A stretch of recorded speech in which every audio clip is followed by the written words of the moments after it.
ವಿಘ್ನೇಶ್ವರ ವಾಗ್ದೇವಿ ಲಲಿತಾ ಪರಮೇಶ್ವರಿಯ ಪಾದಕ್ಕೆ ವಂದಿಸುತ್ತಾ, ಗುರು ಹಿರಿಯರನ್ನ ಆರಾಧ್ಯ ದೇವರನ್ನ ಮನಸ್ಸಲ್ಲಿ ಪ್ರಾರ್ಥಿಸ್ತಾ ಇವತ್ತಿನ ತರಗತಿಯನ್ನ ಶುರು ಮಾಡೋಣ. 160ನೇ ಶ್ಲೋಕ ತನಕ ನಾವು ನೋಡಿದ್ವಿ ಗಂಭೀರ ಗಹನ ಹಸ್ತ ಅಂತ. ಈಗ ಮುಂದುವರಿದ ಭಾಗವಾಗಿ ನಾವು 161ನೇ ಶ್ಲೋಕದಿಂದ ಕಾರ್ಯಕಾರಣ ನಿರ್ಮುಕ್ತ ಅನ್ನುವ ಶ್ಲೋಕದಿಂದ ಮುಂದುವರ್ಸೋಣ. ಒಂದು ಕಾರ್ಯ ಆಗಬೇಕು ಅಂದ್ರೆ, ಯಾವುದೇ ಒಂದು ಕೆಲಸ ಆಗಬೇಕು ಅಂದ್ರೆ ಎರಡು ಸ್ವರೂಪ ಇರಬೇಕು. ಏನೋ ಒಂದು ಸಂಕಲ್ಪ ಮಾಡ್ಕೊಳ್ಳಿ, ಅದ್ ನೆರವೇರ್ಬೇಕು ಅಂದ್ರೆ ಎರಡು ಸಂಕಲ್ಪ ಇರ್ಬೇಕು. ಒಂದು, ಆ ಕಾರ್ಯ ಮಾಡೋದಕ್ಕೆ ಕಾರಣ ಏನು, ರೀಸನ್ ಏನು, ನೀವ್ ಆ ಕೆಲಸ ಮಾಡೋದಕ್ಕೆ ರೀಸನ್ ಏನು ಅನ್ನೋದು ಒಂದು. ಇನ್ನೊಂದು, ಅದು ಮಾಡಿಸ್ತಾ ಇದ್ದಾನೆ ಅಂದ್ರೆ ಪರಮಾತ್ಮನ ಇಚ್ಛೆ. ಎರಡೇ ಕಾರಣ ಇರ್ಬೇಕು, ಕಾರ್ಯ ಕಾರಣ. ಇದೆರಡು ಸ್ವರೂಪ ಹೇಗೆ ಅಂತ ನೋಡೋಣ. ತಾಯಿಯನ್ನ ಪಶ್ಯಂತಿ ಅಂತ ಕರೆದ್ವಿ. ನಮ್ ತಲೆಯೊಳಗಡೆ ಒಂದಷ್ಟು ಆಲೋಚನೆ ಕೊಡ್ತಾಳೆ, ಕೆಲಸ ಮಾಡೋ ಪ್ರೇರಣೆಯನ್ನ ಕೊಡ್ತಾಳೆ, ದೇಹಕ್ಕೆ ಒಂದು ಶಕ್ತಿ ಕೊಡ್ತಾಳೆ ತಾಯಿ ಅನ್ನೋದನ್ನ ನೋಡಿದ್ವಿ. ಆ ಭಾವನೆ ಬರ್ಬೇಕಲ್ಲ ನಮ್ಮಲ್ಲಿ, ಆ ಫೀಲ್ ಬರ್ಬೇಕಲ್ಲ ನಮ್ಮಲ್ಲಿ. ಅದಕ್ಕೆ ಕಾರಣನಾದಂತವಳು ತಾಯಿ ಸ್ವಾದಿಷ್ಠಾನ ಮತ್ತೆ ಮಣಿಪೂರ ಚಕ್ರಗಳಲ್ಲಿ ನೆಲೆಸಿರ್ತಕ್ಕಂಥ ಜಗನ್ಮಾತೆ. ನಮ್ಮ ದೇಹದಲ್ಲಿರುವ ಚಕ್ರಗಳ ಬಗ್ಗೆ ನಿಮಗೆ ಗೊತ್ತು. ಆ ಚಕ್ರದಲ್ಲಿ ನೆಲೆಸಿರುವ ಜಗನ್ಮಾತೆ ನಮಗೇನ್ ಮಾಡ್ತಾಳೆ ತಾಯಿ, ಆ ಒಂದು ಆಜ್ಞೆಯನ್ನ ಕೊಡ್ತಾಳೆ. ಅಲ್ಲೊಂದು ಸ್ಪಾರ್ಕ್ ಕ್ರಿಯೇಟ್ ಆಗತ್ತೆ. ಜೊತೆಗೆ ಅನಾಹತ ಚಕ್ರದಲ್ಲಿ ಮಧ್ಯಮ ಸ್ವರೂಪಿಣಿಯಾಗಿ ನಾದ ರೂಪವಾಗಿ ಮಾರ್ಪಡ್ತಾಳೆ.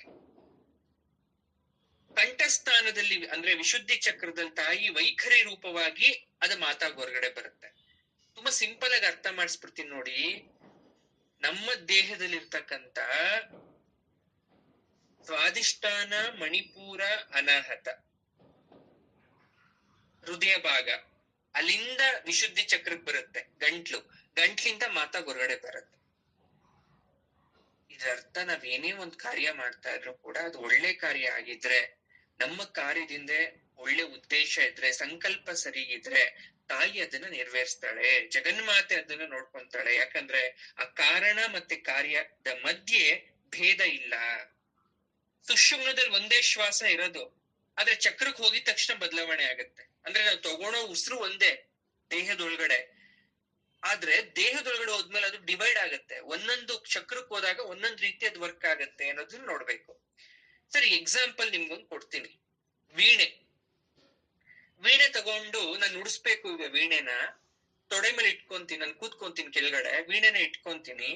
ನಮ್ಮ ಬಲಗೈ ಬೆರಳಿಯಿಂದ ಏನ್ ಮಾಡ್ತೀನಿ, ವೀಣೆ ತಂತಿಯನ್ನ ಮೀಟುತ್ತೀನಿ. ಆ ವೀಣೆ ತಂತಿ ಮೀಟಿದಾಗ ಟಂಗ್ ಅಂತ ಶಬ್ದ ಬರುತ್ತಾ? ಆ ಟಂಗ್ ಅಂತ ಶಬ್ದ ಅಥವಾ ನಾದ ಬರುತ್ತೆ. ಆದ್ರೆ ಅದು ಬರೀ ಸೌಂಡ್ ಅಲ್ಲ ಅಥವಾ ನಾದ ಅಲ್ಲ. ಅದು ತ್ವಂ ಅಂದ್ರೆ ಏನಂತ ಅಂದ್ರೆ ನೀನು ಅಂತ ಅರ್ಥ. ಆ ನೀನು ಅನ್ನೋ ನಾದ ಕಿವಿ ಕೇಳಿಸ್ಕೊಂಡು ನೇರವಾಗಿ ಎಲ್ಲಿ ಹೋಗುತ್ತೆ ಅಂದ್ರೆ ಹೃದಯಕ್ಕೆ ಹೋಗುತ್ತೆ. ಗಮನ ಬಿಟ್ಟು ನೀವೇನಾದ್ರೂ ಆಲಿಸಿದ್ದೆ ಆದ್ರೆ, ಬಲಗೈಯಲ್ಲಿ ತೋರು ಬೆರಳು ಮತ್ತು ಮಧ್ಯ ಬೆರಳಿಂದ ತಂತಿ ಮೀಟದ್ ನಾವು. ಸೊ ಯಾರೆಲ್ಲ ವೀಣೆ ನುಡಿಸ್ತೀರಾ ಅಥವಾ ವೀಣೆ ನುಡಿಸ್ತಿಲ್ಲ ಅಂದ್ರೆ ಇಮ್ಯಾಜಿನ್ ಮಾಡ್ಕೊಳ್ಳಿ. ಆ ಮಧ್ಯೆ ಇರ್ತಕ್ಕಂಥ ಬೆರಳಿಂದ ನಾವು ವೀಣೆ ನುಡಿಸ್ತೀವಿ. ಎಡಗೈನ ತೋರು ಬೆರಳು, ಮಧ್ಯ ಬೆರಳು ಮತ್ತು ಅನಾಮಿಕ ಬೆರಳಿಂದ ಏನ್ ಮಾಡ್ತೀವಿ, ಮತ್ತೆ ಕಿರು ಬೆರಳು ಯೂಸ್ ಮಾಡ್ತೀವಿ, ತಂತಿನ ಒತ್ತುತ್ತೀವಿ. ಈ ಕಡೆ ಬಲಗೈಯಲ್ಲಿ ತಂತಿ ವೀಣೆ ಮೀಟಿ ಎಡಗೈಯಲ್ಲಿ ಪ್ರೆಸ್ ಮಾಡಿದಾಗ ಏನಾಗುತ್ತೆ, ಸಪ್ತ ಸ್ವರ ಕ್ರಿಯೇಟ್ ಆಗುತ್ತೆ.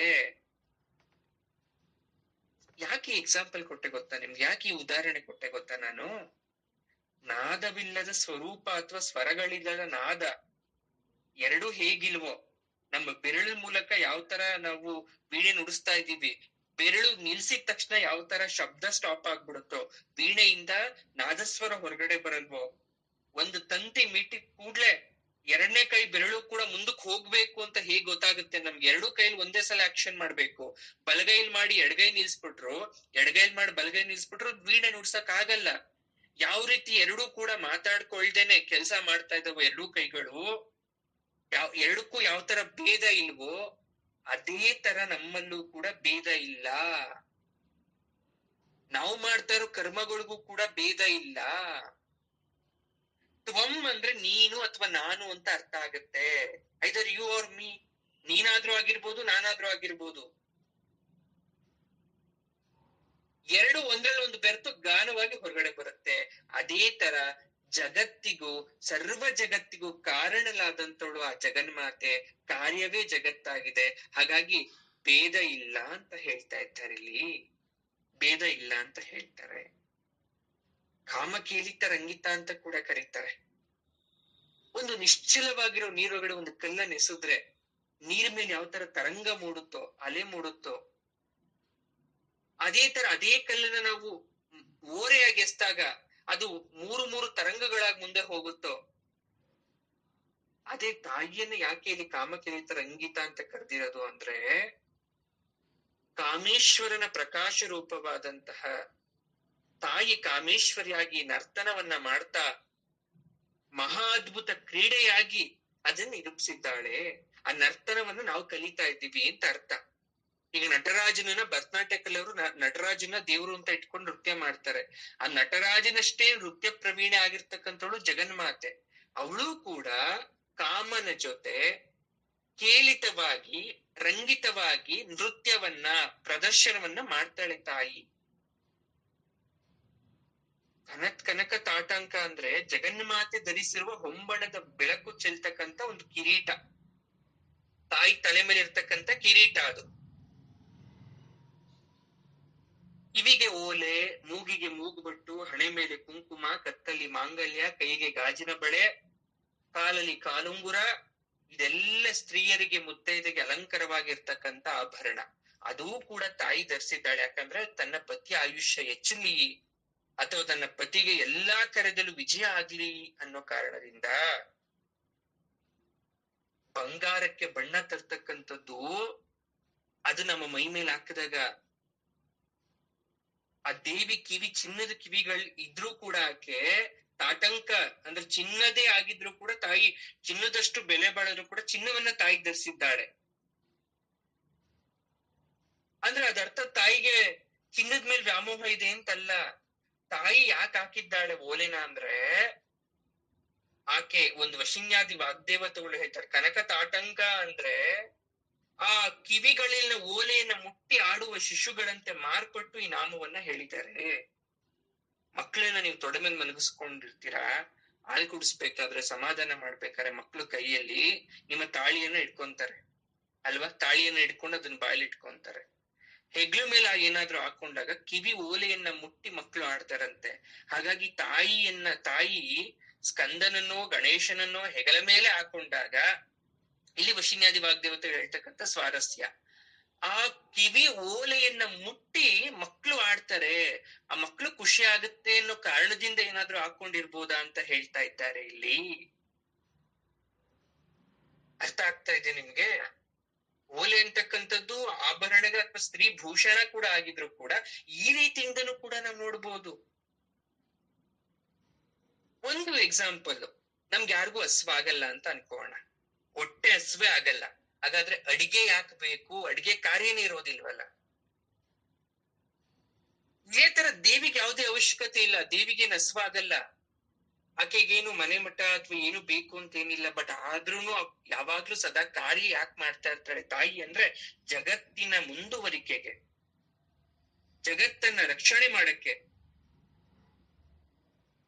ಪರಮಾತ್ಮ ಅಂದ್ರೆ ಅಂಶೀಯ ವಿರಹದಿಂದ ಒದ್ದಾಡ್ತಾ ಇರ್ತಕ್ಕಂಥದ್ದು. ಈಗ ನಾವು ಒದ್ದಾಡ್ತಿರ್ತೀವಿ, ವಿರಹ ಏನೋ ಒಂದು ಜೀವನದಲ್ಲಿ ಇಲ್ಲ ಅಂತ ಒದ್ದಾಡ್ತಿರ್ತೀವಿ. ಆದ್ರೆ ತಾಯಿ ಕರ್ಮ ಬಂದ ಮುಕ್ತಾಳೆ ಆಗಿದ್ದಾಳೆ, ಅವ ಯಾವತ್ತೂ ಒದ್ದಾಡಲ್ಲ ತಾಯಿ ಅದು ಬೇಕು ಇದು ಬೇಕು ಅಂತ ಅನ್ನೋ ನಿಟ್ಟಲ್ಲಿ ಅವ್ರು ಹೇಳ್ತಾ ಇದ್ದಾರೆ ಈ ಮಾತನ್ನ. ಕಾಮರೂಪಿಣಿ ಎನ್ನುವ ನಾಮದಲ್ಲೂ ನಾವು ನೋಡಿದ್ವಿ. ಅದೇ ತರ ಲೀಲಾ ವಿಗ್ರಹ ಧಾರಿಣಿ ಅಂದ್ರೆ ಯಾವ ರೂಪ ತಳಿಬೇಕು ಅಂತ ಬಯಸಲು ತಾಯಿ ಆ ರೂಪವನ್ನ ಪಡಿತಾಳೆ. ತಾಯಿ ಲೀಲಾ ವಿಗ್ರಹ ಧಾರಿಣಿಯಾಗಿ ಯಾವ ರೂಪವನ್ನ ಬೇಕಾದ್ರೂ ತಾಯಿ ಪಡ್ಕೋಬಹುದು ಅಂತ ಹೇಳ್ತಾ ಇದ್ದಾರೆ. ಅಜ ಅಂತ ಕರೀತಾರೆ. ಅಜ ಅಂದ್ರೆ ಆ ಜಗನ್ಮಾತೆ ಹುಟ್ಟೋದು ಯಾರಿಗೂ ಗೊತ್ತಿಲ್ಲ. ಅವಳು ಜನನ ಮರಣವನ್ನ ಚಕ್ರವನ್ನ ಜಯಿಸಿದವಳು, ಅದಕ್ಕೆ ಅಜಾಜೈತ್ರಿ ಅಂತ ಹೇಳ್ತೇವೆ. ಆ ತಾಯಿಗೆ ಕ್ಷಯ ಅನ್ನೋದಿಲ್ಲ ಅನ್ನೋದ್ರ ಬಗ್ಗೆ ನಾವು ಹುಟ್ಟು ಇಲ್ಲದವಳು ಅಂತ ಅರ್ಥ ಆಗುತ್ತೆ. ಕ್ಷಯ ವಿನಿರ್ಮುಕ್ತ ಅಂದ್ರೆ ನಾಶರಹಿತಳು, ಮುಗ್ಧ ಅಂದ್ರೆ ಸೌಂದರ್ಯವತಿ, ಕ್ಷಿಪ್ತ ಪ್ರಸಾದಿನಿ ಅಂದ್ರೆ ಎಲ್ಲಾ ದೇವ್ರು ಪೂಜೆ ಮಾಡ್ತೀವಿ, ಬಟ್ ತಾಯಿನ ಪೂಜೆ ಮಾಡಿದಾಗ ಕ್ಷಿಪ್ರವಾಗಿ ಅಂದ್ರೆ ಬೇಗ ಒಲಿತಾಳೆ ಅಂತ ತಾಯಿ. ಆದ್ರೆ ಅಂತರ್ಮುಖ ಸಮಾರಾಧ್ಯ ಇರ್ಬೇಕು. ಅಂದ್ರೆ ಇಂದ್ರಿಯಗಳನ್ನ ಹಿತದಲ್ಲಿರಿಸಿ ಉಪಾಸನೆ ಮಾಡೋರ್ಗೆ ತಾಯಿ ಬೇಗ ನಮ್ಗೆ ಒಲಿತಾಳೆ ಅನ್ನೋ ಅರ್ಥ ಆಗುತ್ತೆ. ಒಂದಿಷ್ಟು ಲಜ್ಜೆ ವಿನಯ ವಿವೇಕಗಳನ್ನ ಒಳಗೊಂಡಿರ್ತಕ್ಕಂತ ಒಂದ್ ಯಾವ್ದಾದ್ರು ಪಾತ್ರ ಇದೆ, ಅದು ಸ್ತ್ರೀ ಪಾತ್ರ. ಲಜ್ಜೆ ವಿನಯ ಅಂದ್ರೆ ನಾಚಿಕೆ ಅನ್ನೋದಿರ್ಬೇಕು ಹೆಣ್ಮಕ್ಳಲ್ಲಿ. ಕೆಲವೊಂದ್ಸಲ ಏನ್ ಎಲ್ಲ ಗೊತ್ತಿದ್ರು ಕೂಡ ಗೊತ್ತಿಲ್ದಿರೋರ್ ತರ ಶಾಂತವಾಗಿರ್ಬೇಕು, ಆಕೆನೆ ಹೆಣ್ಣಾಗ್ತಿರ್ತಾಳೆ. ಅದಕ್ಕೆ ವಶಿನ್ಯಾದಿ ವಾಗ್ದೇವತೆಗಳು ತಾಯಿನ ಮುಗ್ಧ ಅಂತ ಕರೆದಿರೋದು. ತಾಯಿಲಿ ಲಜ್ಜೆ ಇತ್ತು. ಹೋದ್ ಕ್ಲಾಸಲ್ಲಿ ಕ್ಲಾಸ್ ಮಾಡ್ಬೇಕಾದ್ರೆ ಶಿವನ ಸರಿಸಮವಾಗಿ ತಾಯಿ ನೃತ್ಯ ಮಾಡ್ಬೇಕಾದ್ರೆ ಲಜ್ಜಾ ರಂಭ ವಂದಿತಳಾಗಿ ತಾಯಿ ಏನ್ ಮಾಡಿದ್ಲು, ಸುಮ್ನೆ ಆಗ್ಬಿಟ್ಲು ತಾಯಿ. ಅದ್ರ ಅರ್ಥ ತಾಯಿಗೆ ಅದ್ ಮಾಡಕ್ ಆಗ್ತಿರ್ಲಿಲ್ಲ ಅಂತಲ್ಲ, ಹೆಣ್ಣಿಗೆ ಇರ್ತಕ್ಕಂಥ ಗೌರವ ಅದು. ಹಾಗಾಗಿ ತಾಯಿ ಜೊತೆಗೆ ಎಷ್ಟೋ ಬಾರಿ ದೇವತೆಗಳಿಗೆ ತೊಂದರೆ ಆದಾಗ ಅಥವಾ ಬೇರೆ ದೇವರುಗಳ ಅವತಾರ ಆದಾಗ ತಾಯಿಗೆ ಆ ಶಕ್ತಿ ಇರ್ಲಿಲ್ಲ ಅಂತಲ್ಲ, ಆಕೆಗೆ ಎಲ್ಲ ಗೊತ್ತಿದ್ರು ಕೂಡ ವಿನಯವಾಗಿದ್ಲು ತಾಯಿ. ಹೃದಯ ಸೌಂದರ್ಯ ಅಂತ ಕರಿತೀವಿ. ಸ್ವಚ್ಛವಾದ ನಿಷ್ಕಪಟವಾದ ಕಿರುನಗೆ, ಸ್ನೇಹಪೂರಿತವಾದಂತಹ ಮಧುರ ವಾಕ್ಯಗಳಾಗಿರ್ಬೋದು, ಇದೆಲ್ಲ ಆಕೆಗೆ ಇರ್ತಕ್ಕಂಥ ಲಕ್ಷಣ. ಹಾಗಾಗಿ ಆಕೆನ ಮುಗ್ಧೆ ಅಂತ ಕರ್ತಿದ್ದಾರೆ. ಉದರ ನಿಮಿತ್ತಂ ಬಹುಕೃತ ವೇಷಂ, ಹೊಟ್ಟೆಗೋಸ್ಕರ ಏನೇನೋ ವೇಷ ಹಾಕೊಂತೀವಿ. ಕಾಷಾಯ ವಸ್ತ್ರಗಳನ್ನ ಧರಿಸಿ ಮನಸ್ಸನ್ನ ಪ್ರಾಪಂಚಿಕ ವಿಷಯಗಳಿಂದ ಇದ್ ಮಾಡಿ ಬೇರೆಯವ್ರಿಗೆ ಮೋಸ ಮಾಡಿ ಹಣ ಸಂಪಾದನೆ ಮಾಡ್ತೀವಿ. ನಮ್ ಕೋರಿಕೆ ಈಡೇರಿಸ್ಕೊಳಕ್ಕೋಸ್ಕರ ಏನ್ ಬೇಕಾದ್ರೂ ಮಾಡ್ತೀವಿ. ಆದ್ರೆ ಅಂತವ್ರನ್ನ ತಾಯಿ ಯಾವತ್ತು ದೂರ ಇಟ್ಟಿರ್ತಾಳೆ. ಯಾವತ್ತು ತನ್ನ ಬಳಿಗೆ ಬರ್ಸ್ಕೊಳಕ್ ತಾಯಿ ಇಷ್ಟ ಪಡಲ್ಲ. ನಿಷ್ಕಲ್ಮಶವಾದ ಭಕ್ತಿ ಇದ್ರೆ ಮಾತ್ರ ಆಕೆ ಬಳಿಗೆ ಹೋಗಕ್ ಸಾಧ್ಯ ಅಂತ ಹೇಳ್ತಾರೆ. ತ್ರಿವರ್ಗ ನಿಲಯ ಅಂತ ಹೇಳ್ತಾರೆ ನೋಡಿ. ಮೂರು ಅಂತ ವೇದತ್ರಯ ಸ್ವರೂಪ. ಇಲ್ಲೆಲ್ಲ ನಾಮದಲ್ಲಿ ತ್ರಿವರ್ಗ, ತ್ರಿಸ್ತ ಎಲ್ಲ ಅದೇ ಹೇಳಿದ್ದಾರೆ. ಯಾಕೆ ಅಂದ್ರೆ ನೋಡಿ, ಅಂದ್ರೆ ಋಕ್, ಯಜುಸ್, ಸಾಮವೇದ ಮೂರಕ್ಕೂ ವೇದತ್ರಯ ಸ್ವರೂಪಿಣಿ, ವೇದಗಳಿಗೆ ಸ್ವರೂಪಿಣಿ ಆಗಿರ್ತಕ್ಕಂಥವಳು ತಾಯಿ. ತ್ರಿವರ್ಗ ಅಂದ್ರೆ ಮೂರು ವರ್ಗ. ಯಾವ್ದದು? ಧರ್ಮ, ಅರ್ಥ, ಕಾಮ. ಮೋಕ್ಷ ಇಲ್ಲ, ಮೋಕ್ಷ ಬೇರೆ ಬರುತ್ತೆ. ತ್ರಿಸ್ತ ಅಂದ್ರೆ ಮೂರು ಲೋಕ, ಮೂರು ಅಗ್ನಿಗಳು ಅಂತ ಕೂಡ ನಾವು ಕರಿಬಹುದು ತ್ರಿಸ್ತ ಅನ್ನೋ ನಾಮಕ್ಕೆ. ಮೂರರಲ್ಲಿ ಇರ್ತಕ್ಕಂಥವಳು ತಾಯಿ ಅಂತ ಕೂಡ ಅರ್ಥ ಬರುತ್ತೆ. ತ್ರಿಪುರ ಮಾಲಿನಿ ಅಂದ್ರೆ ನೀವ್ ಗೊತ್ತು, ಆಲ್ರೆಡಿ ಹೆಸರನ್ನ ಕೇಳಿದ್ದೀರಾ. ಶ್ರೀಚಕ್ರದಲ್ಲಿನ ಅಂತರ್ದಶಾಚಾರ ಚಕ್ರದ ಚಕ್ರೇಶ್ವರಿಯೇ ತ್ರಿಪುರ ಮಾಲಿನಿ. ಶ್ರೀಚಕ್ರದಲ್ಲಿ ತುಂಬಾ ದೇವತೆಗಳು ಬರ್ತಾರೆ. ಅದ್ರಲ್ಲಿ ಅಂತರ್ದಶಾಚಾರ ಚಕ್ರದ ರಾಣಿ ಅಥವಾ ಚಕ್ರೇಶ್ವರಿನೇ ತ್ರಿಪುರ ಮಾಲಿನಿ. ಅಥವಾ ದೇವಿ ಖಡ್ಗಮಾಲ ಸ್ತೋತ್ರ ಯಾರಾದ್ರೂ ಓದಿದ್ರೆ ಅಲ್ಲಿ ಶ್ರೀಚಕ್ರೇಶ್ವರ ಅಂತ ದೇವತೆಗಳ ಹೆಸರು ಬರ್ತಾ ಹೋಗುತ್ತೆ. ಅದರಲ್ಲಿ ತ್ರಿಪುರ ಮಾಲಿನಿ ಶ್ರೀಮಾತೆಯ ದೇವತಾ ಸ್ವರೂಪಿಣಿ ಆಗಿದ್ದಾಳೆ ತಾಯಿ. ತ್ರಿವರ್ಗ ನಿಲಯ, ತ್ರಿಸ್ತ, ತ್ರಿಪುರ ಮಾಲಿನಿ. ಇದಕ್ಕೆ ಸ್ವಲ್ಪ ಜಾಸ್ತಿ ಆಳವಾಗಿ ನಾವು ಅಧ್ಯಯನ ಮಾಡ್ಬೇಕಾಗತ್ತೆ, ಆಳವಾಗಿ ಹೋಗ್ಬೇಕು. ಇದನ್ನಿಷ್ಟೇ ಹೇಳಿ ನಾವು ನಿಲ್ಸಕ್ಕಾಗಲ್ಲ. ನೋಡಿ, ಓಂಕಾರ, ಅಕಾರ, ಉಕಾರ, ಮಕಾರಗಳ ಸಂಗಮ. ಮೂರು ಲೋಕ ಬಂದು ಸ್ವರ್ಗ, ಮರ್ತ್ಯ, ಪಾತಾಳ. ಮೂರು ಅಗ್ನಿಗಳು ಯಾವುದು? ಗಾರ್ಹಪತ್ಯ, ದಕ್ಷಿಣಾಗ್ನಿ, ಆಹವನೀಯ ಅಂತಕ್ಕಂಥದ್ದು. ಮೂರು ಜ್ಯೋತಿ. ಇದೆಲ್ರಿಗೂ ಗೊತ್ತಿರ್ಬೇಕು, ಕಾಮನ್ ಸೆನ್ಸ್ ಇದು. ಯಾವ್ದಪ್ಪ ಮೂರು ಜ್ಯೋತಿ ಅಂದ್ರೆ ಸೂರ್ಯ, ಚಂದ್ರ, ಇನ್ನೊಂದು ನಾರ್ಮಲ್ ಅಗ್ನಿ. ಸೂರ್ಯ ಕೂಡ ಅಗ್ನಿಗೆ ಸಮಾನ, ಚಂದ್ರನ ಬೆಳಕು ಕೂಡ ಅಗ್ನಿಗೆ ಸಮಾನ, ಅಗ್ನಿ ನಾರ್ಮಲ್ ಬೆಂಕಿ ಏನಿದೆ ಅದು ಕೂಡ ಅಗ್ನಿಗೆ ಸಮಾನ. ಮೂರು ವಿಧದ ಶಬ್ದ, ವಿಧಿ, ನಿಷೇಧ, ಅರ್ಥವಾಗಿರ್ತಕ್ಕಂಥದ್ದು. ಯಾವ್ದು ಗೊತ್ತಾ ಶಬ್ದ? ಶಬ್ದ ಅಂದ್ರೆ ಸೌಂಡ್ ಅಂತ ಅನ್ಕೊಂತೀರಾ, ಬಟ್ ಪುಲ್ಲಿಂಗ, ಸ್ತ್ರೀಲಿಂಗ, ನಪುಂಸಕಲಿಂಗ.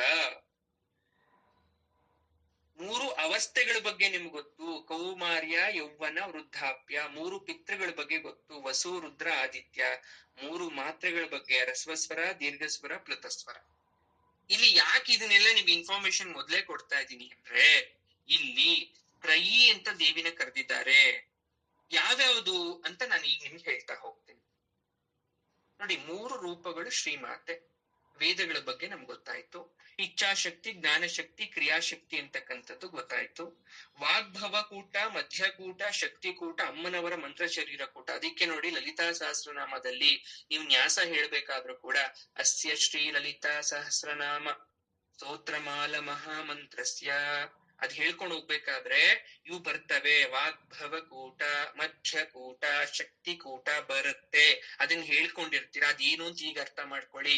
ತಾಯಿಯ ಮಂತ್ರ ಶರೀರ ಕೂಟ, ಮಂತ್ರದಿಂದ ತಾಯಿಯ ಶರೀರ ಆಗಿದೆ ಅಂತ ಅನ್ಕೊಂಡ್ರೆ ತಾಯಿ ದೇಹವನ್ನ 3 ಭಾಗ ಮಾಡ್ತೀವಿ. 3 ಭಾಗದಲ್ಲಿ ವಾಗ್ಭವಕೂಟ, ಮಧ್ಯಕೂಟ, ಶಕ್ತಿಕೂಟ ಅಂತಕ್ಕಂಥದ್ದು. ಆಕೆಯ ತೇಜೋರೂಪಗಳೇ ಬ್ರಹ್ಮಚರ್ಯ, ಗೃಹಸ್ಥ, ವಾನಪ್ರಸ್ಥಾಶ್ರಮ. ಸರಿ, ಈಗ ತ್ರಿಕ್ಷರಿ ಅಂತ ಕರೆದ್ರು ಅಂದ್ರೆ ಮಂತ್ರ ಸ್ವರೂಪಿಣಿ ಆ ತಾಯಿ. ನವಾಭರಣ ಶ್ರೀಚಕ್ರದಲ್ಲಿನ ಮೊದಲನೇ ಚಕ್ರ ಯಾವುದು? ಭೂಪುರ. ಶ್ರೀಚಕ್ರದಲ್ಲಿರ್ತಕ್ಕಂಥ ಮೊದಲನೇ ಆವರಣ ಅಥವಾ ಚಕ್ರ ಬಂದು ಶ್ರೀಪುರ. ಅದು ಆಕೆ ಆವರಣ ಅಂತ ನಮ್ಗೆ ಗೊತ್ತು. 3x3 9 ಚಕ್ರಗಳು ಆಕೆಯ ಶ್ರೀಚಕ್ರ ರೂಪ. ನಾಡಿಗಳು ಗೊತ್ತು, ಇಡಾಪಿಂಗಳ ಸುಷುಮ್ನ ನಾಡಿ. ಇಲ್ಲಿ ದೇವಿ ಹಂಸ ಅಥವಾ ಶ್ವಾಸ ಅಂತ ಕೂಡ ಕರಿತೀವಿ.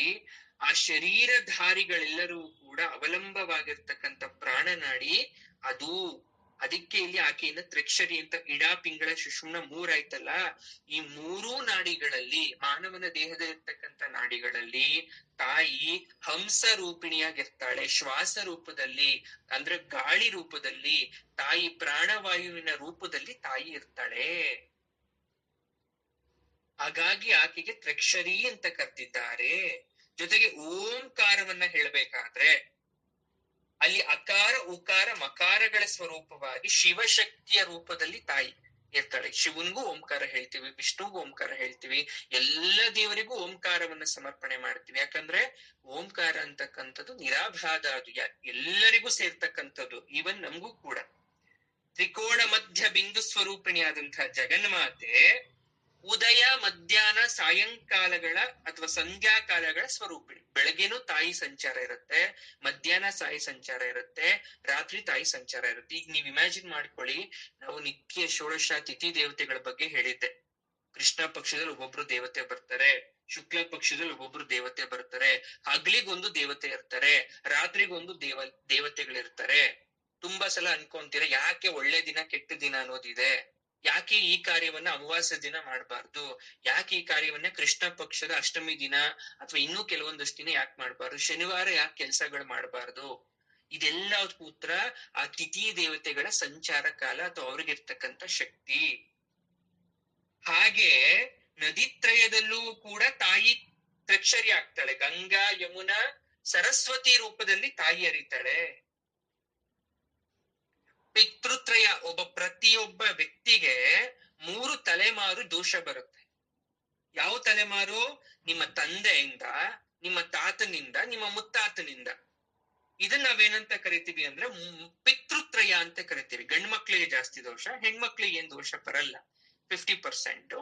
ಬಟ್ ಗಂಡ್ ಮಕ್ಳಿಗೆ 3 ತಲೆಮಾರು ಇರ್ತಕ್ಕಂಥ ದೋಷ ಅಲ್ವೇ. ದೋಷ ಅನ್ನೋದಕ್ಕಿಂತ ಕಾರ್ಯ ಅಂದ್ರೆ ಅವ್ರ ಏನೇನ್ ನಡ್ಸ್ಕೊಂಡ್ ಬಂದಿದ್ರು, ಅವ್ರ ಆಚಾರ ವಿಚಾರ ಹೇಗಿತ್ತು, ಅದೆಲ್ಲ ನಮ್ಗೆ ಬರುತ್ತೆ. 3 ತಲೆಮಾರು ಬರುತ್ತೆ. ಈ 3 ಪೀಳಿಗೆಗಳನ್ನ ಉದ್ಧರಿಸೋಕೋಸ್ಕರ ನಮ್ಮಿಂದ ತಾಯಿ ಜಪ ತಪ ಪೂಜೆಗಳನ್ನ ತಗೊಳೋದು, ನಾವು ಕೊಡೋದು. ನಮ್ಮ ವಂಶಾಭಿವೃದ್ಧಿ ಆಗ್ಲಿ, ಇನ್ನು ನಮಗ್ ಮಕ್ಕಳೇ ಆಗಿರಲ್ಲ ಅಥವಾ ಅವ್ರಿಗೆ ಮಕ್ಕಳೇ ಆಗಿರಲ್ವಾ, ನನ್ನ ವಂಶ ಅಥವಾ ಮುಂದೆ ಬರ್ತಕ್ಕಂಥ ವಂಶ ಕ್ಷೇಮವಾಗಿರ್ಲಿ ಅಂತ ಕೂಡ ಸಂಕಲ್ಪ ಮಾಡಿಸ್ತಾರೆ. ಯಾಕೆ? ನಾವು ಹೋದ್ಮೇಲೂ ಕೂಡ ಬರ್ತಕ್ಕಂಥವ್ರಿಗೆ ನಮ್ಮ ಕರ್ಮದೋಷ ಅಂಟುತ್ತೆ ಅನ್ನೋ ಕಾರಣದಿಂದ. ಈ ರೀಸನ್ ಇಂದ ಅವರು ತ್ರಿಕ್ಷರಿ, ತ್ರಯಿ ಅಂತ ಹೇಳ್ತಾ ಇದ್ದಾರೆ. ಈಗ ಇದಕ್ಕೆ ಎಕ್ಸಾಂಪಲ್ ಮೊನ್ನೆ ಹೇಳ್ದೆ, ಭಗೀರಥನ ಕತೆ. ಸಗರನಿಗೆ 3ನೇ ತಲೆ ಭಗೀರಥ. ಸಗರನ್ಗೆ 100 ಜನ ಮಕ್ಳಿದ್ರು ಅನ್ನೋದು ಗೊತ್ತು. ಅವರೆಲ್ಲ ವಿಷ್ಣುವಿನ ಶಾಪ, ಭೂಮಿನ ಅಗಿತಾ ಬಂದ್ರು. ಅವಾಗ ಭೂಮಿ ತಾಯಿ ಹೋಗಿ ವಿಷ್ಣುವನ್ನ ನಿವೇದಿಸ್ಕೊಂಡಾಗ ವಿಷ್ಣು ಬಂದು ಅವ್ರನ್ನೆಲ್ಲ ಸಾಯಿಸ್ಬಿಟ್ಟು ಇದ್ ಮಾಡ್ಬಿಟ್ಟ. ಬೂದಿ ಆಗೋಗಿದ್ರೆ ಅವರೆಲ್ಲ. ಇಲ್ಲಿ ಸಗರ 3ನೇ ತಲೆಯವರು ಭಗೀರಥ. ಭಗೀರಥ ಯೋಚನೆ ಮಾಡ್ತಾನೆ, ನನ್ನ ಪೂರ್ವಜರಿಗೆ, ನನ್ನ ಪೂರ್ವಿಕರಿಗೆ ಮುಕ್ತಿ ಪ್ರಸಾದಿಸ್ಬೇಕು, ಅವ್ರಿಗೆ ಹೇಗಾದ್ರೂ ಮೋಕ್ಷ ಪ್ರದಾನ ಮಾಡ್ಬೇಕು ಅಂತ ಏನ್ ಮಾಡ್ತಾನೆ, ಸುರಗಂಗೆಯನ್ನ ಭೂಮಿಗೆ ತರ್ತಾನೆ. ಉತ್ತಮವಾದ ಉದಾಹರಣೆ ಅದು ಶ್ರಾದ್ದ ಕರ್ಮ. ಈಗ ಅದನ್ನೇ ನಾವು ಪಿಂಡ ಪ್ರದಾನ, ಶ್ರಾದ್ದ ಕರ್ಮ ಅಂತ ಗಯಾ, ಪ್ರಯಾಗ, ತ್ರಿವೇಣಿ ಸಂಗಮದಲ್ಲಿ ನಾವು ಮಾಡ್ತಾ ಇರ್ತಕ್ಕಂಥ ಕರ್ಮ. ನಮ್ ತಾತಂಗೂ ಕೊಡ್ತೀವಿ, ನಮ್ ತಂದೆಗೂ ಕೊಡ್ತೀವಿ, ಇಲ್ಲ ಅಂದ್ರೆ ಮುತ್ತಾತಂಗೂ ಕೂಡ ಕೊಡ್ತೀವಿ. 3 ತಲೆಮಾರು ಮಾತ್ರ ಕೊಡ್ತೀವಿ, ಅದಕ್ಕಿನ್ನ ಮುಂಚೆ ಕೊಡಲ್ಲ ನಾವು. ನಮ್ಗೆ ಪುಣ್ಯ ವಾರಸತ್ವವಾಗಿ ಬಂದಿರೋದು, ಅದು ಸಾಲ ಅಂತ ಕರಿತೀವಿ ನಾವು. ನಿಮಗ್ ಬಂದಿರೋ ಸಾಲ ಅದು ನೀವೇ ತೀರಿಸ್ಬೇಕು. ಇದೆಲ್ಲ ಯಾಕೆ ಬರ್ತಾ ಇರೋದು ಅಂದ್ರೆ, ಆಕೆಯನ್ನ ತ್ರಯಿ ಅಂತ ಕರಿಬೇಕಾದ್ರೆ ಯಾವೆಲ್ಲ 3 ವಿಚಾರಗಳು ಅಡಕವಾಗಿದೆ ಅನ್ನೋದ್ನ ನೀವು ಅರ್ಥ ಮಾಡ್ಕೋಬೇಕು. ನಮಗ್ ಶ್ರಮ ಪಡಕ್ ಆಗಲ್ಲ, ತುಂಬಾ ಸಲ ತ್ಯಾಗ ಮಾಡಕ್ಕೂ ಆಗಲ್ಲ ನಮ್ಗೆ. ಸ್ತೋತ್ರ ಪಾರಾಯಣ ಯಜ್ಞ ಯಾಗಾದಿಗಳನ್ನ ಒಂಟಿಯಾಗಿ ಮಾಡ್ತೀವಿ ಅಂದ್ರೆ ಅದ್ ಕಷ್ಟ, ಅದ್ ನಮಗೂ ಗೊತ್ತು, ನಿಮ್ಗೂ ಗೊತ್ತು. ಇರೋಬ್ಬರ ಪೂಜೆ ಎಲ್ಲ ಒಬ್ಬರೇ ಎಲ್ ಮಾಡಕ್ಕಾಗತ್ತೆ. ಆದ್ರೆ ನಮ್ಮ ಏಳು ಬೀಳಿಗೆ, ನಮ್ ಕಷ್ಟ ಕಾರ್ಪಣ್ಯಕ್ಕೆ ಅಭಿವೃದ್ಧಿಗೆ ಅಡಕಾಗಿರ್ತಕ್ಕಂಥ ಸ್ತೋತ್ರ ಪಾರಾಯಣವನ್ನ ಮಾಡಿದ್ರೆ ಯಜ್ಞ ಮಾಡಿದಷ್ಟೇ ಫಲ ಸಿಗತ್ತೆ. ಈ ಶರೀರಕ್ಕೆ, ಈ ಜನ್ಮಕ್ಕೆ, ಈ ಸಂಸಾರದಲ್ಲಿ ನಮ್ ಕಷ್ಟಕ್ಕೆ ಕಾರಣ ಆಗಿರ್ತಕ್ಕಂಥವ್ರು, ನಮ್ ಸುಖಕ್ಕೆ ಕಾರಣ ಆಗಿರ್ತಕ್ಕಂಥವ್ರು, ಅಥವಾ ನಮ್ಮ ಮಕ್ಕಳು, ನಮ್ಮ ಮೊಮ್ಮಕ್ಕಳು, ನಮ್ಮ ಮರಿ ಮಕ್ಕಳು, ನಮ್ಮ ವಂಶದವ್ರು ಯಾರೇ ಇರ್ಲಿ, ಅವ್ರ ಎಲ್ರಿಗೂ ಜಗನ್ಮಾತೆ ಜ್ಞಾನವನ್ನ ಕೊಡು, ಅವರ ಕಷ್ಟವನ್ನ ನಿವಾರಣೆ ಮಾಡು. ನಿನ್ನ ವಿರಾಟ ರೂಪದಿಂದ ಅವ್ರಿಗೆ ಕಷ್ಟ ಕೊಡ್ಬೇಡ, ನಿನ್ನ ಶಾಂತ ರೂಪದಿಂದ ಎಲ್ಲರನ್ನ ರಕ್ಷಣೆ ಮಾಡು. ಯಾಕಂದ್ರೆ ನೀನು ತ್ರಯಿ, ತ್ರಿವರ್ಗ ನಿಲಯ, ತ್ರಿಸ್ತ, ತ್ರಿಪುರ ಮಾಲಿನಿ ಅಂತ 3ರ ಸಂಖ್ಯೆಯನ್ನ ಮತ್ತೆ ಮತ್ತೆ ಹೇಳ್ತಾ ತಾಯಿಯನ್ನ ಬೇಡ್ಕೊಂತ ಇರ್ತಕ್ಕಂಥದ್ದು ಈ ಶ್ಲೋಕ. ಅರ್ಥ ಆಯ್ತಲ್ವಾ? ನಿರಾಮಯಿ ಅಂದ್ರೆ ಜಗನ್ಮಾತೆ ನಿರಾಮಯಿ, ನಿರ್ಗುಣ, ನಿರಾಕಾರ. ನಮ್ಮಲ್ಲಿ ನಿರಾಳ ಇಲ್ಲ, ನಮ್ಮಲ್ಲಿ ಶಾಂತಿನೇ ಇಲ್ಲ. ಅದನ್ ಕೊಡು ತಾಯಿ. ನಿರಾಲಂಬಳಾಗಿ ರೋಗ ಇಲ್ದಿರ್ತಕ್ಕಂಥ ಜ್ಞಾನ ಸ್ವರೂಪಿಣಿ, ನಮಗೂ ಆರೋಗ್ಯ ಕೊಡು. ಸ್ವಾತ್ಮಾರಾಮ ಅಂದ್ರೆ ಶಿವಶಕ್ತೈಕ್ಯ ಸ್ವರೂಪಿಣಿಯಾಗಿ, ಬ್ರಹ್ಮನ ಸ್ವರೂಪವುಳ್ಳವಳಾಗಿ, ಮರದಲ್ಲಿ ಅಡಗಿರ್ತಕ್ಕಂಥ ಅಗ್ನಿಯಂತೆ, ಹಾಲಲ್ಲಿರುವ ಬೆಣ್ಣೆಯಂತೆ, ಆಲದ ಬೀಜದಲ್ಲಿರುವ ಮಹಾವೃಕ್ಷೋತ್ತರ ಸದಾ ಕಾಲ ನಮ್ಮನ್ನ ಕಾಪಾಡು ಅಂತ. ಹಾಲಲ್ಲಿ ಬೆಣ್ಣೆ ಇದೆ ಅಂತ ಕಾಣಿಸಲ್ಲ, ಅದು ಪ್ರೋಸೆಸ್ ಅಂದ್ರೆ ಕೆಲವೊಂದಷ್ಟು ನಿಯಮ ಆದ್ಮೇಲೆ ಅದು ಬೆಣ್ಣೆ ಆಗೋದು. ಹಾಗೆ ಜೀವನದಲ್ಲೂ ಅಷ್ಟೇನೆ. ಹುಟ್ಟಾಗ ಎಲ್ರು ಹಾಲೆ, ಬಟ್ ಬೆಳಿತಾ ಬೆಳಿತಾ ಹೆಪ್ಪಾಗ್ಲೇಬೇಕು. ಅದಕ್ಕೆ ಮಜ್ಜಿಗೆ ಮಾಡ್ಬೇಕು, ಆಮೇಲೆ ಕಡ್ದು ಕಡ್ದು ಕಡ್ದು ಬೆಣ್ಣೆ ಬರ್ಬೇಕು. ಜೀವನನು ಹಾಗೆ. ಆಲದ ಬೀಜ ನೋಡಕ್ ಸಣ್ಣದು, ಬಟ್ ಅದ್ ಬೆಳಿತಾ ಬೆಳಿತಾ ಮಹಾವೃಕ್ಷ ಆಗ್ಬಿಡುತ್ತೆ. ಹುಡ್ತಾಗ ಒಬ್ರೆ, ಯಾವ ಸಂಬಂಧ ಅಂತ ಗೊತ್ತಿಲ್ಲ, ಯಾರ ಜೊತೆ ನಾವು ಬಂಧನ ಬೆಸಿತ್ತೆ ಅಂತ ಗೊತ್ತಿಲ್ವಾ, ನಾವ್ ಎಲ್ಲಿಗ್ ಹೋಗ್ತೀವಿ ಅಂತ ಗೊತ್ತಿಲ್ಲ, ಏನ್ ಆಗ್ತೀವಿ ಅಂತ ಗೊತ್ತಿಲ್ಲ, ಕಡೆಗೆ ಆಲದ ಮರದ ತರ ದೊಡ್ಡ ವೃಕ್ಷ ಆಗ್ತೀವಿ. ಇದೆಲ್ಲ ತಿಳಿದಿರ್ತಕ್ಕಂಥ ಸೀಕ್ರೆಟ್, ಸ್ವಾರಸ್ಯ ಜಗನ್ಮಾತೆ ನಿನಗ್ ಮಾತ್ರ ಗೊತ್ತಿರೋದು. ಹಾಗಾಗಿ ನೀನು ನಮ್ಮನ್ನ ಕಾಪಾಡು ಅಂತ ಕೇಳ್ಕೊಂತ ಇರೋದು. ಸುಧಾಶ್ರುತಿ ಅಂದ್ರೆ ಯೋಗ ಸಾಧಕರು ಯೋಗ ಮಾರ್ಗದಲ್ಲಿ ಏನ್ ಮಾಡ್ತಾರೆ, ಷಟ್ ಚಕ್ರಗಳನ್ನ ಕಂಟ್ರೋಲ್ ಮಾಡ್ಕೊಂಡು ಸಹಸ್ರಾರ ಚಕ್ರದಲ್ಲಿ ದೇವಿ ದರ್ಶನ ಮಾಡ್ಬೇಕು ಅಂತ ಅನ್ಕೊಂತಾರೆ. ಅಲ್ಲೇ ಅಮೃತ ಕ್ಷೀರಾಭಿಷೇಕವನ್ನ ಮಾಡ್ತಾರೆ ತಾಯಿಯನ್ನ ನೋಡಿ. ಸುಧಾ ಅಂದ್ರೆ ಒಂದು ಹಾಲು, ಕ್ಷೀರಾಭಿಷೇಕ, ಸ್ಮೃತಿ ಮಾಡ್ತಕ್ಕಂಥದ್ದು. ಇಲ್ಲಿ ಏನ್ ಹೇಳ್ತಾರೆ, ತಾಯಿಯನ್ನ ಈ ರೂಪದಲ್ಲಿ ಯೋಗ ಸಾಧನೆಯನ್ನ ಮಾಡಿ, ಮೆಡಿಟೇಷನ್ ಅನ್ನ ಮಾಡಿ ಧ್ಯಾನಾಸಕ್ತರಾಗೂ ಕೂಡ ನಾವು ತಾಯಿ ದರ್ಶನ ಮಾಡ್ಬೋದು ಸಹಸ್ರಾರ ಚಕ್ರದಲ್ಲಿ ಅಂತ ಉಲ್ಲೇಖವನ್ನ ಮಾಡಿದ್ದಾರೆ. ಇಲ್ಲಿ ಯಾರು? ವಶಿನ್ಯಾದಿ ವಾಗ್ದೇವತೆಗಳು ಇಲ್ಲಿ ಉಲ್ಲೇಖ ಮಾಡಿರ್ತಕ್ಕಂಥದ್ದು.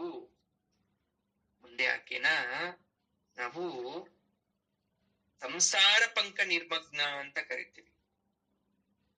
ಸಂಸಾರ ಪಂಕ ನಿರ್ಮಗ್ನ ಸಮುದ್ಧರಣ ಪಂಡಿತ, ಇಷ್ಟು ಒಂದೇ. ಆ ಫಸ್ಟ್ ಲೈನ್ ಇದೆಯಲ್ಲ, ಅದು ಅಷ್ಟೇ ಒಂದು ನಾಮ ಆಗುತ್ತದು. ಇದಿಷ್ಟು ಒಂದೇ ನಾಮ ನೋಡಿ. ಭವಪಾಶ ವಿಮೋಚಿನಿ ಅಂತ ಕರೆದ್ವಿ, ಬಂಧ ವಿಮೋಚಿನಿ ಅಂತ ಕರೆದ್ವಿ. ಈಗ ಯಾಕೆ ಸಂಸಾರ ಪಂಕ ನಿರ್ಮಗ್ನ ಅಂದ್ರೆ ನೋಡಿ, ಸಂಸಾರ ಅಂತಕ್ಕಂಥದ್ದು ಪಂಕ. ಪಂಕ ಅಂದ್ರೆ ಏನು? ಕೆಸರು. ಸಂಸಾರ ಅಂತಕ್ಕಂಥದ್ದು ಕೆಸರು. ಆ ಕೆಸರಲ್ಲಿ ಇರುವಂತ ನಾವು ಅಜ್ಞಾನದಿಂದ ಇದ್ದೀವಿ. ಅದನ್ನ ಉದ್ಧರ್ಸಕ್ಕೆ ನೀನು ಬಾ ಜಗನ್ಮಾತೆ. ನಾವ್ ಹಳ್ಳಿಗೆ ಹೋದಾಗ ಹಸು ಎಮ್ಮೆ ಎಲ್ಲ ಕೆಸರಲ್ಲಿ ಇರುತ್ತೆ, ಆನೆ ಸಹ ನೀರಲ್ಲಿ ಇರುತ್ತೆ, ಬೆನ್ಮೇಲೆ ಹಾಕೊಂತ ಇರುತ್ತೆ. ಪ್ರಾಣಿ ಚರ್ಮ ದಪ್ಪ ಇರುತ್ತೆ, ಒರಟಾಗಿರುತ್ತೆ, ಬಿಸಿಲಿನ ತಾಪ ಸಹಿಸುತ್ತೆ. ಆದ್ರೆ ಮನುಷ್ಯಂದು ಸಹಿಸಲ್ಲ. ತುಂಬಾ ಬಿಸಿಲಾದ್ರೂ ಸಹಿಸಲ್ಲ, ತುಂಬಾ ಮಳೆ ಬಂದ್ರೆ ಸಹಿಸಲ್ಲ, ತುಂಬಾ ಚಳಿ ಆದ್ರೆ ನಾವು ಸಹಿಸಲ್ಲ. ಯಾಕಂದ್ರೆ ಪ್ರಾಣಿಗಳ ಮಿದುಳಲ್ಲಿ ಆಲೋಚನಾ ಸ್ರವಂತಿ ಇರೋದಿಲ್ಲ, ಮನುಷ್ಯರಿಗೆ ಮಾತ್ರ ಆಲೋಚನಾ ಸ್ರವಂತಿ ಇರುತ್ತೆ. ಹಾಗಾಗಿ ಅವ್ರು ಆ ರೀತಿ ಬಿಹೇವ್ ಮಾಡ್ತಾರೆ. ಬಟ್ ನಮ್ಗೆಲ್ಲ ಇದ್ರೂ ಕೂಡ ಕೆಲವೊಂದ್ಸಲ ಕೆಸರಲ್ಲೇ ಇದ್ದು ಅದ್ರಿಂದ ಹೊರಗಡೆ ಬರಲ್ಲ. ಸಂಸಾರದಲ್ಲೇ ಇದ್ದು ಕಷ್ಟ ಅನುಭವಿಸಿದ್ರು, ನಮ್ಗೆ ಅವಕಾಶ ಸಿಕ್ಕಿದ್ರು ಕೂಡ ಕಷ್ಟದಿಂದ ಮೇಲ್ ಬರೋದು ಇಲ್ಲ, ಅಳ್ತಾ ಇರ್ತೀವಿ ಅಷ್ಟೇ. ಬಟ್ ಹೇಗ್ ಬರ್ಬೇಕು ಅಂತ ಗೊತ್ತಿಲ್ಲ.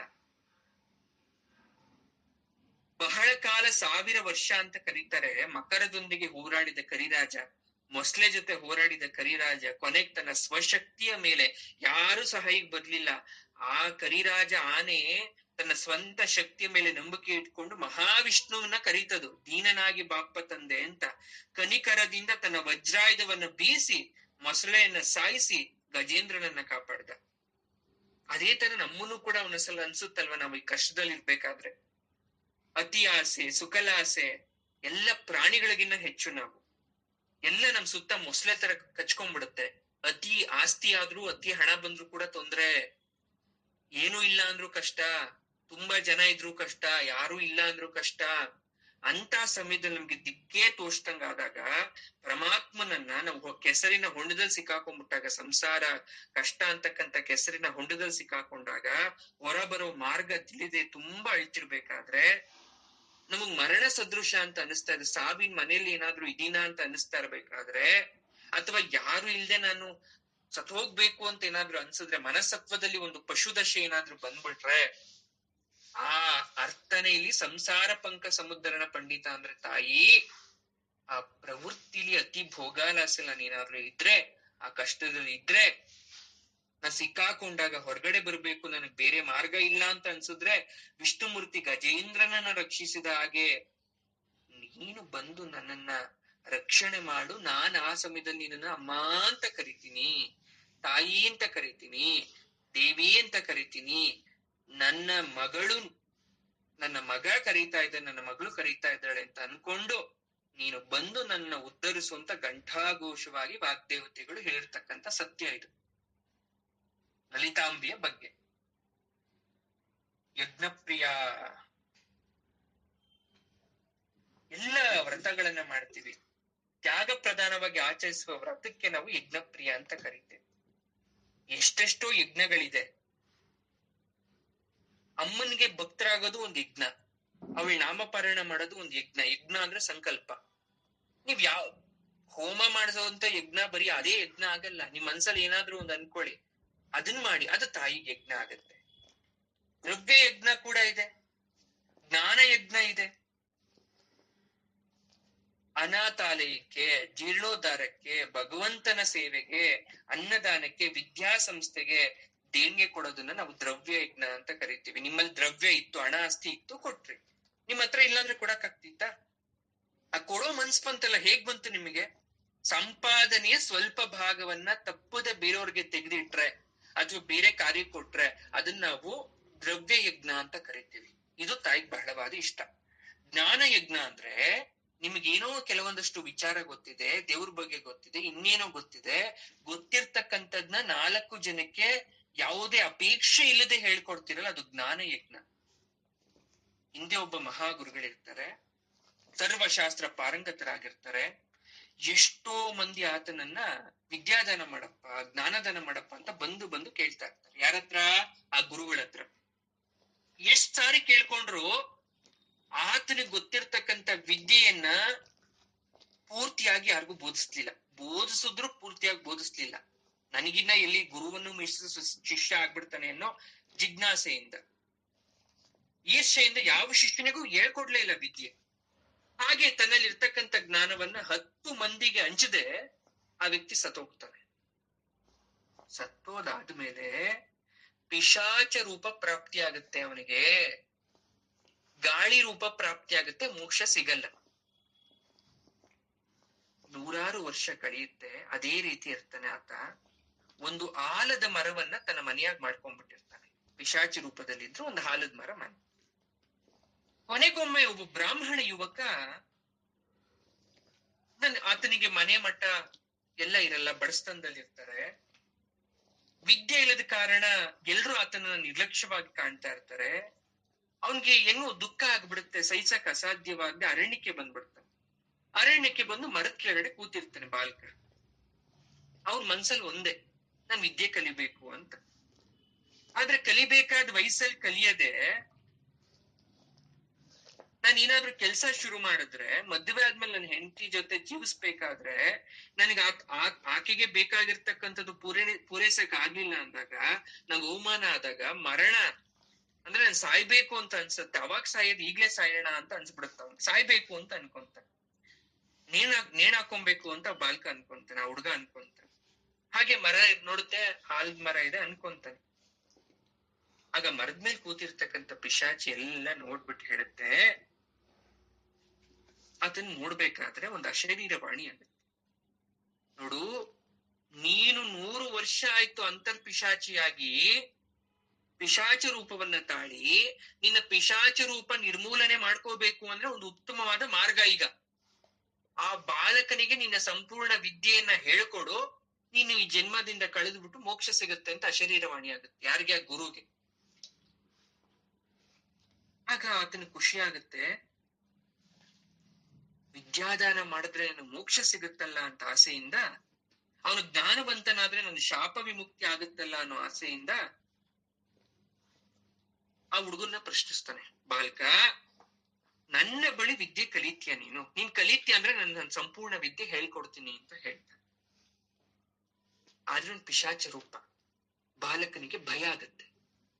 ಆದ್ರೆ ಅವ್ನು ಅನ್ಕೊಂತಾನೆ, ಹೇಗಿದ್ರು ಸಾಯ್ಬೇಕು ಅಂತ ಬಂದೆ, ನನ್ ಹಾಗೆ ಸತ್ರು ಪಿಶಾಚ ರೂಪದಲ್ಲಿ ಇರ್ತಕ್ಕಂತ ಯಾವುದೋ ಒಂದು ಗಾಳಿ ನನ್ ಕರ್ಕೊಂಡ್ರು ಏನು, ಅದ್ ಏನ್ ಕೇಳ್ತದೆ, ವಿದ್ಯೆ ಕಲಿತೀಯ ಅಂತ ಕೇಳ್ತಾ ಇದೆಯಲ್ವಾ, ಒಳ್ಳೇದಾಗುತ್ತಾ ಕೆಟ್ಟದಾಗುತ್ತೋ, ಸರಿ ಕಲಿತೀನಿ ಅಂತ ಹೇಳ್ತಾನ ಹುಡುಗ. ನಿಷ್ಕಲ್ಮಶ ಹೃದಯದವನಾಗಿರ್ತಾನೆ, ಸದ್ಗುಣ ಭರಿತನಾಗಿರ್ತಾನೆ. ಆ ಪಿಶಾಚ ರೂಪವನ್ನೇ, ಆ ಪಿಶಾಚ ರೂಪದಲ್ಲಿರ್ತಕ್ಕಂಥ ಗುರುವಿಗೆ ನಮಸ್ಕಾರವನ್ನ ಮಾಡಿ ಆತನಿಂದ ಸರ್ವ ವಿದ್ಯೆ ಜ್ಞಾನವನ್ನ ಅರ್ಚಿಸ್ತಾನೆ. ಕಡೆಗೆ ಆ ವಿದ್ಯಾದಾನ ಮಾಡಿದ ಫಲವಾಗಿ ಆತನಿಗೆ ಪಿಶಾಚ ರೂಪ ಹೊರಟು ಹೋಗ್ಬಿಡುತ್ತೆ. ಆ ಪಿಶಾಚ ರೂಪ ಗುರುವಿನಿಂದ ವಿದ್ಯೆ ಕಲಿತ ಯುವಕ ಅಸ್ಥಿ ಪಂಜರವಾಗಿ ಮಾಡ್ಬಿಟ್ಟು ಜ್ಞಾನ ತಬ್ಬಿದ್ದು ಹೋಗ್ತಾನೆ ಕೆಳಗಡೆ. ವಿದ್ಯೆ ಹೇಳ್ಕೊಡ್ತು, ವಿದ್ಯೆ ಕಲ್ತ, ಅದಕ್ ಮೋಕ್ಷ ಸಿಕ್ತಲ್ಲ. ಈತನೇನಾಗೋದು? ಅಸ್ಥಿ ಪಂಚರ ಆಗೋದ ಮೋಕ್ಷ ಸಿಕ್ಕದ್ಮೇಲೆ. ಯಾಕಂದ್ರೆ ಪಿಶಾಚ ರೂಪದಲ್ಲಿ ಪ್ರಾಪ್ತವಾದ ವಿದ್ಯೆ ಅದು ನಮಗೆ, ಅದಕ್ಕೆ ಮೋಕ್ಷ ಸಿಕ್ಕಿದ ತಕ್ಷಣ ಅದೆಲ್ಲ ಒಂದು ಕ್ಷಣ ನಾವು ಇಲ್ಲ ಆಗ್ತೀವಿ. ಅದು ಬೇರೆ ಕಾನ್ಸೆಪ್ಟ್ ಇದೆ, ಅದು ಈಗ ಬೇಡ. ಅವನು ಅಸ್ಥಿ ಪಂಜರ ಕೆಳಗಡೆ ಬಿದ್ದ. ಆ ದಾರಿಯಲ್ಲಿ ಏನಾಗ್ತಾ ಇರತ್ತೆ, ಒಬ್ಬ ಋಷಿ ಪತ್ನಿ ಬರ್ತಾ ಇರ್ತಾಳೆ. ತಾಯಿ ಆಕೆ ಆಯುರ್ವೇದ ಶಾಸ್ತ್ರದಲ್ಲಿ ನಿಪುಣತೆ ಹೊಂದಿರ್ತಕ್ಕಂಥವಳು. ಆಯುರ್ವೇದ ತುಂಬಾ ಚೆನ್ನಾಗಿ ಕಲ್ತಿರ್ತಕ್ಕಂಥ ತಾಯಿ. ಆಕೆ ಮಂತ್ರ ಜಪದ ಕೂಡ ಸಿದ್ಧಿಸ್ಕೊಂಡಿರ್ತಾಳೆ. ಅಸ್ಥಿ ಪಂಜರದ ಹತ್ರ ಬಂದು ಮಂತ್ರ ಜಪವನ್ನ ಮಾಡಕ್ ಶುರು ಮಾಡ್ತಾಳೆ ತಾಯಿ. ಆ ಮಂತ್ರ ಜಪ ಮಾಡಿದ ತಕ್ಷಣ ಆ ಬಾಲಕನಿಗೆ ಜೀವ ಬರುತ್ತೆ. ತನ್ನ ಆಯುರ್ವೇದ ಶಾಸ್ತ್ರದಿಂದ ಮದ್ದನ್ನ ಮಾಡಿ ಕುಡಿಸಿದಾಗ ಆತ ಆರೋಗ್ಯವಂತನಾಗಿ ಎದ್ದು ನಿಂತ್ಕೊಂತ. ಇದನ್ ಯಾಕೆ ಹೇಳ್ದೆ ಗೊತ್ತಾ ಇಷ್ಟೊತ್ತು ನಿಮಗೆ?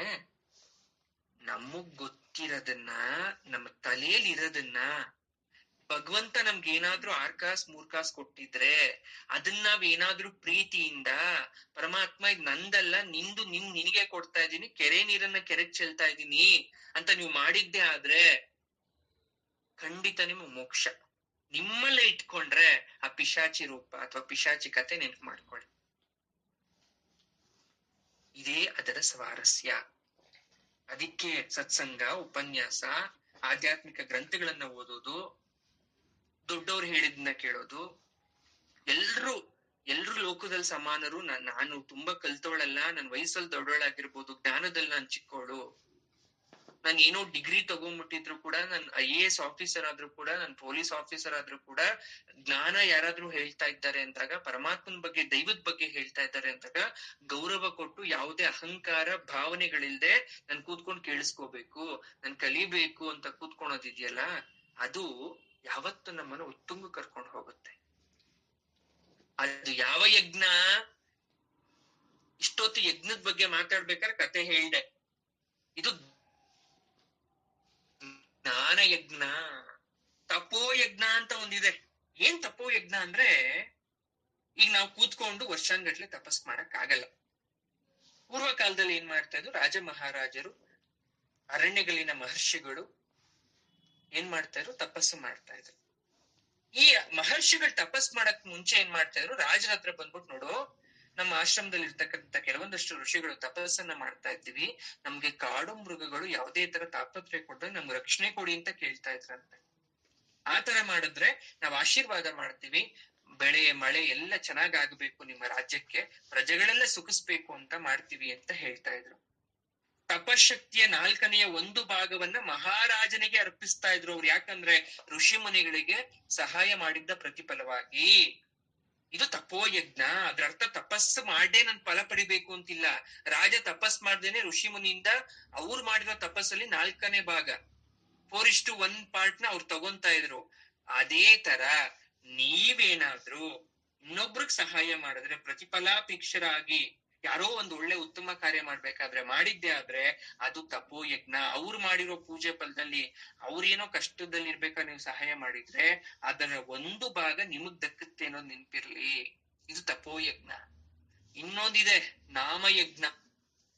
ರಾಮಕೋಟಿ, ಶಿವಕೋಟಿ, ಲಲಿತಾ ಸಹಸ್ರನಾಮ, ಇನ್ನು ಏನೇನೇನೋ ಮಾಡ್ತಿರಲ್ವಾ, ಬಂಡವಾಳ ಹಾಕ್ಬೇಕು. ಅದಕ್ಕೆ ಏನಾದ್ರೂ ಬಂಡವಾಳ ಇನ್ವೆಸ್ಟ್ ಮಾಡ್ಬೇಕು ಲಲಿತಾ ಸಹಸ್ರನಾಮ ಓದಕ್ಕೆ ಅಥವಾ ಇನ್ನೊಂದೇನೋ ಪೂಜೆ ಮಾಡಕ್ಕೆ. ಅಂದ್ರೆ ಇರೋದ್ ಪೂಜೆ ಮಾಡಕ್ಕೆ ಯಾವ್ದೇ ತರ ಬಂಡವಾಳ ಹಾಕ್ಬೇಕಾಗಿಲ್ಲ. ಯಾರೋ ಒಬ್ರು ಬೇಡ ಬೇಡ ಅಂತ ಅಡ್ಡಿಪಡಿಸ್ತಾರೆ. ನೀವು ಮಾಡೋ ಸಂಕಲ್ಪಕ್ಕೇನೋ ಪೂಜೆ ಮಾಡ್ತಿದ್ರೆ, ದಿನ ಪೂಜೆ ಮಾಡ್ತಿದ್ರೆ, ದಿನ ಓದ್ತಾ ಇದ್ರೆ ಬೇಡ ಬೇಡ ಅಂತ ಅಡ್ಡಿ ಹಾಕ್ತಾರೆ. ಆಗ ಅಡ್ಡಿ ಮಾಡೋರ್ನ ಅಥವಾ ಅಡ್ಡಿ ಮಾಡ್ತಿದ್ರೆ ನೀವು ನೆನ್ಪಿಸ್ಕೊಂಬಿಡಿ, ನಿಮ್ಗೆ ಶಕ್ತಿಯ ಕಾಟ ಎದುರಾಗತ್ತಂತೆ. ನಾನ್ ಹೇಳ್ತಾ ಇಲ್ಲ, ಶಾಸ್ತ್ರ ಹೇಳ್ತಾ ಇದೆ. ಇದು ದೈವ ಎಲ್ಲ ರೀತಿ ಪರೀಕ್ಷೆ ನಿಮಗ್ ತಂದು ಒಡ್ಡುತ್ತೆ. ಮನಸ್ಸು ವಿಚಲಿತ ಮಾಡುತ್ತೆ, ಸಾಕು ಅನ್ಸುತ್ತೆ, ಆರೋಗ್ಯ ಕೆಡ್ಸುತ್ತೆ, ಆಲಸ್ಯ ತರಿಸುತ್ತೆ. ಇದೆಲ್ಲಾದ್ರೂ ಹೊರತಾಗೂ ನೀವು ನಾಮ ಜಪ ಏನಾದ್ರೂ ಬಿಡ್ಲಿಲ್ಲ ಅಂದ್ರೆ ನೀವು ನಾಮಯಜ್ಞ ಮಾಡ್ತಾ ಇದ್ದೀರಾ ಅಂತ ಅರ್ಥ. ಇವತ್ತು ನಂಗೆ ಚಳಿ ಆಯ್ತು, ಇವತ್ ಯಾಕೋ ಎದ್ದೇಳಕ್ ಮನ್ಸಾಗ್ಲಿಲ್ಲ, ಯಾಕೋ ಇವತ್ ಸುಸ್ತಾದಂಗ ಆಯ್ತು ಅಂತ ನೀವು ಬಿಟ್ರೆ ಅದು ನೀವು ನಾಮಯಜ್ಞ ಮಾಡ್ದಂಗಲ್ಲ. ನಿಮಗ್ ಅನುಕೂಲ ಆದಾಗ ಮಾತ್ರ ಓದ್ತಾ ಇದ್ದೀರಾ ಅಂದ್ರೆ ಅದು ನಾಮಯಜ್ಞ ಅಲ್ಲ. ಆ ಯಜ್ಞ ದೇವಿಗೆ ಪ್ರೀತಿ ಆಗಲ್ಲ. ನೀವು ಯಾವ್ದೇ ಸಂದರ್ಭದಲ್ಲಿ ಇದ್ರು ಅಟ್ಲೀಸ್ಟ್ ನೀವು ಅದ್ ಮಾಡಕ್ ಆಗ್ಲಿಲ್ಲ ಅಂದ್ರು ಆ ದೇವ್ರ ಮನೆ ಹತ್ರ ಹೋಗಿ ಒಂದ್ ಕೈ ಮುಗಿದ್ ಬಂದ್ರು ಸಾಕಾಗತ್ತೆ. ಅದು ಯಾರಾದ್ರೂ ಹೇಳದ್ ಕೇಳಿಸ್ಕೊಂಡಿದ್ರು ಸಾಕಾಗತ್ತೆ. ಇನ್ನೊಂದೇನೋ ಮಾಡಿದ್ರು ಸಾಕಾಗತ್ತೆ. ಏನೂ ಮಾಡ್ತಾ ಇಲ್ಲ ಅಂದಾಗ ತಾಯಿ ನೋಡಿ ನಕ್ಬಿಟ್ಟು ಸುಮ್ನಾಗ್ತಾಳೆ. ನೀವು ನಾಮಯಜ್ಞದಲ್ಲಿ ನಿರತರಾಗಿಲ್ಲ. ಇನ್ನೊಂದು, ಇಷ್ಟೆಲ್ಲ ಆದ್ಮೇಲೆ ಯಜ್ಞಕರ್ತ್ರಿ ಅಂತ ಕರಿತೀವಿ ನೋಡಿ. ದ್ರವ್ಯ ಭೂತ ಬಂತು, ಮನುಷ್ಯ, ದೇವ, ಪಿತೃ, ಏನೇನೋ ಬಂತು. ಇದೆಲ್ಲ ಆಗ್ಬೇಕು ಅಂದ್ರೆ ನಿರ್ವಿಘ್ನತೆ ಅನ್ನೋದು ಇರ್ಬೇಕು, ಅಡೆತಡೆ ಅನ್ನೋದು ಇರಬಾರ್ದು. ಇದೆಲ್ಲಕ್ಕೂ ನಿರ್ವಿಘ್ನವಾಗಿ ಮಾಡಿಸ್ತಕ್ಕಂಥದ್ದು ತಾಯಿ ಶ್ರೀಮಾತೆನೇ ಯಜ್ಞಕರ್ತೆ. ಆಕೆ ಇನ್ಸ್ಟ್ರಕ್ಷನ್ಸ್ ಕೊಡ್ತಾ ಇದ್ದಾಳೆ, ನಮಗ್ ಮಾಡು ಅಥವಾ ಮಾಡೋ ಮನ್ಸ್ ಕೊಡ್ತಾ ಇದ್ದಾಳೆ, ನಾವು ಮಾಡ್ತಾ ಇದೀವಿ ಅಷ್ಟೇ. ಇಲ್ಲಿ ಯಾರು ದೊಡ್ಡಸ್ತಿಕೆ ಇಲ್ಲ. ನಾನೇನೋ ಕೊಡ್ಬೇಕು, ಕೊಟ್ಟೆ. ಕೊಡು ಅಥವಾ ಕೊಡೋ ಮನ್ಸು ಯಾಕಾಯ್ತು ನಿಮ್ಗೆ? ಯಾಕೆ ಪುಷ್ಪಾಂಜಲಿ ಸೇವೆ ಅಥವಾ ಯಾವ್ದೋ ಒಂದ್ ಫಲ ಸೇವೆ ಅಥವಾ ಯಾಕೋ ಒಂದ್ ಎಣ್ಣೆ ಕೊಡ್ಸ್ಬೇಕು ಯಾಕೆ ಅನ್ನಿಸ್ತು? ತಾಯಿ ಮನ್ಸು ಕೊಟ್ಲು ಮಾಡ್ತಾ ಇದ್ದೀರಾ. ಆ ಯಜ್ಞಕರ್ತ್ರಿ ನಿಮ್ ಕೈಲಿ ಮಾಡಿಸ್ಕೊಂತಾ ಇದ್ದಾಳೆ ತಾಯಿ ಅನ್ನೋದು ನೆನಪಲ್ಲಿರ್ಲಿ ನಿಮ್ಗೆ. ಯಾಕಂದ್ರೆ ಅವಳು ಯಜಮಾನ ಸ್ವರೂಪಿಣಿ. ಎಲ್ರಿಗೂ ಯಜಮಾನ ಮೂರ್ತಿಯಾಗಿ ಒಂದು ಲೀಡರ್ ಆಗಿ ನಿಂತಿರ್ತಕ್ಕಂಥದ್ದು ತಾಯಿ. ಅವಳು ಇದನ್ನ ಮಾಡ್ತಾ ಇದ್ದಾಳೆ ಅನ್ನೋದು ನೆನ್ಪಿಟ್ಕೊಳ್ಳಿ. ಧರ್ಮಾಧಾರ ತುಂಬಾ ಚೆನ್ನಾಗಿದೆ. ಧರ್ಮಾಧಾರ, ಧನಾದೀಕ್ಷ, ಧನ ಧಾನ್ಯ ವಿವರ್ಧಿನಿ. ನೋಡಿ, ಧರ್ಮವನ್ನೇ ಆಧಾರವಾಗಿ ಇಟ್ಕೊಂಡಿರ್ತಕ್ಕಂಥದ್ದು ತಾಯಿ ಶ್ರೀಮಾತೆ. ಋಷಿ ಧರ್ಮ, ಸನ್ಯಾಸ ಧರ್ಮ ಅಥವಾ ಗೃಹಸ್ಥ ಧರ್ಮ, ಏನೇನೋ ಧರ್ಮಗಳಿದೆ. ಮತ್ತು ಒಂದು ಕತೆ ಬಂತೀಗ. ಏನ್ ಕತೆ? ಧರ್ಮದ ಬಗ್ಗೆ ಬಂದಿತ್ತು, ಒಂದ್ ಕತೆ ಬರುತ್ತೆ. ಹಿಂದೆ ಕೌಶಿಕ ಅಂತಕ್ಕಂಥ ಋಷಿ ಇರ್ತಾನೆ. ತುಂಬಾ ತಪಸ್ ಮಾಡ್ಬಿಟ್ಟಿದ್ದ ಆತ. ಆ ಋಷಿ ಮುನಿ ಬಹಳ ಕಾಲ ತಪಸ್ಸನ್ನ ಮಾಡಿ ಕೆಲವೊಂದಷ್ಟು ವರವನ್ನ ಪ್ರಸಾದಿಸ್ಕೊಂಡಿದ್ದ. ಆದ್ರೆ ಅಹಂಕಾರ ತುಂಬಿತ್ತಾತನಲ್ಲಿ, ಗರ್ವ ತುಂಬಿತ್ತು, ಬೀಗ್ತಾ ಇದ್ದ. ಈಗ ಗೊತ್ತಿರ್ಬೋದು ನಿಮ್ಗೆ, ಬಿಸಿಲೊತ್ತಲ್ಲಿ ಒಂದು ವೃಕ್ಷದ ಕೆಳಗಡೆ ಕೂತ್ಕೊಂಡಾಗ ನೆರಳಲ್ಲಿ ವಿಶ್ರಾಂತಿ ಪಡಿಬೇಕಾದ್ರೆ ಪಕ್ಷಿಯನ್ನ ಸುಟ್ಟಾಗಿದ್ದಂತ ಕತೆ ಗೊತ್ತು. ಭಿಕ್ಷೆ ಬೇಡಕ್ ಹೋದಾಗ ಮಹಾಪತಿವ್ರತೆ ತ್ರಿಕಾಗ್ನ ಕಾಲಾಗ್ನಿಯಂತೆ ಸುಟ್ಟಾಗ್ತಲ್ಲಪ್ಪ ಅಂತ ಆಕೆ ಹೇಳ್ಬಿಟ್ಲು. ಅವನ್ಗೊಂದು ಅರ್ಥ ಆಯ್ತು, ಹೇಗ್ ಹೇಳಿದ್ಲಿಕ್ಕೆ, ನಾನೇನೋ ಋಷಿ, ನನ್ಗೆಲ್ಲ ಗೊತ್ತು, ಬಟ್ ಈ ತಾಯಿ ಹೇಗೆ ಹೇಳ್ತಾ ಇದ್ದಾಳೆ ಅಂದ್ರೆ, ನಾನ್ ಹೇಳ್ತಾ ಇಲ್ಲ, ಆ ಜಗನ್ಮಾತೆ ಬಂದು ಈ ತಾಯಿಯ ಬಾಯಿಂದ ಹೇಳಿಸ್ತಾ ಇದ್ದಾಳೆ. ನನ್ನ ಋಷಿ ಮುನಿ ಆಗಿರ್ತಕ್ಕಂಥವನ್ಗೆ ಕೋಪ ಇರಬಾರ್ದು, ಅದನ್ನ ಫಸ್ಟ್ ತ್ಯಜಿಸ್ಬೇಕು ಅಂತ. ಪಶ್ಚಾತ್ತಾಪ ಆಗತ್ತೆ. ಆತ ಏನಂತಾನೆ ಗೊತ್ತಾ, ತಾಯಿ ನನ್ನ ಪಶ್ಚಾತ್ತಾಪ ನನಗೆ ಅರ್ಥ ಆಯ್ತು, ಗುರುಬೋಧನೆಯನ್ನ ಮಾಡುವಂತ ಬ್ರಾಹ್ಮಣಿಯನ್ನ, ಸ್ತ್ರೀಯನ್ನ ಪ್ರಾರ್ಥಿಸ್ತಾನೆ, ಆಕೆ ತಾಯಿಯನ್ನ. ಆಕೆ ಹೇಳ್ತಾಳೆ, ಗುರುಗಳೇ, ಸಂಸಾರ ಸಾಗರದಲ್ಲಿರ್ತಕ್ಕಂಥ ನಾನು ಗುರುಸ್ಥಾನವನ್ನ ಹೊಂದೋ ಅರ್ಹತೆ ಪಡೆದಿಲ್ಲ ಇನ್ನ. ನಾನೇನಾದ್ರೂ ಸಂಸಾರ ಆಗಿ ಅಥವಾ ಗುರುವಾಗಿ ಬೋಧಿಸಿದ್ರೆ ಗುರುಬೋಧನೆ ಫಲಿಸಲ್ಲ ನಿಮಗೆ. ಯಾರು ಬೇಕೋ ಅವರು ಗುರುಬೋಧನೆ ಫಲಿಸ್ಬಿಟ್ರೆ ಫಲಿಸ್ಬಿಡಲ್ಲ, ಅದು ಅರ್ಥ ಮಾಡ್ಕೊಬಿಡಿ ನೀವು. ದೀಕ್ಷೆ ಪಡಿಬೇಕು ಅಂತ ಅನ್ಕೊಂಡಿರ್ತೀವಿ, ಯಾವ್ದೋ ಮಂತ್ರ ದೀಕ್ಷೆ ಪಡಿಬೇಕು, ಯಂತ್ರ ದೀಕ್ಷೆ ಪಡಿಬೇಕು, ತಂತ್ರ ದೀಕ್ಷೆ ಪಡಿಬೇಕು. ಎಲ್ರು ಹೇಳ್ಕೊಟ್ಟಿದ್ದು ಸಿದ್ಧಿ ಆಗಲ್ಲ. ಆ ಗೃಹಿಣಿ ಹೇಳ್ತಾಳೆ, ನಾನ್ ಫಲಿಸಿದ್ರೆ ನೀನ್ ಫಲಿಸಲ್ಲ. ನಿನಗ್ ಯಾರು ಗೊತ್ತಾ ಸರಿಯಾದ ಗುರು? ಧರ್ಮವ್ಯಾದ. ಆ ಧರ್ಮವ್ಯಾದ ಕಾಶಿನಗರದಲ್ಲಿದ್ದಾನೆ, ಆತನ ಬಳಿಗೆ ಹೋಗಪ್ಪ ಅಂತ ಆ ತಾಯಿ ಹೇಳ್ತಾಳೆ. ಒಬ್ಬ ಸಾಮಾನ್ಯ ಗೃಹಿಣಿ ಆ ರೀತಿ ಹೇಳಬೇಕು ಅಂದ್ರೆ ಜಗನ್ಮಾತೆ ಬಂದು ಆಕೆಯ ನಾಲ್ಗೆ ಮೇಲೆ ಹೇಳಿಸಿತ್ತು. ಆಮೇಲೆ ಕೌಶಿಕ ಏನ್ ಮಾಡ್ತಾನೆ, ಆ ಋಷಿ ಕಾಶಿನಗರದಲ್ಲಿ ಧರ್ಮವ್ಯಾದ ಅಂತ ಒಬ್ಬ ಗುರುಗೆ ಹುಡುಕಾಡ್ತಾ ಇರ್ತಾನೆ. ಅವನ ಮನ್ಸಲ್ಲಿ ಏನು, ಒಬ್ಬ ಪ್ರಸಿದ್ಧವಾದ ಗುರು ಆಗಿರ್ಬೇಕು, ಇಲ್ಲೆಲ್ಲ ಆಶ್ರಮ ಇರ್ಬೇಕು, ಇಲ್ಲೇ ಸುತ್ತಮುತ್ತ ಎಲ್ಲಾದ್ರೂ ಆಶ್ರಮ ಇರ್ಬೇಕು ಅಂತ ಆ ಕಾಶಿ ಪಟ್ಟಣವನ್ನ ಸುತ್ತುತ್ತಾ ಇದ್ದಾನೆ.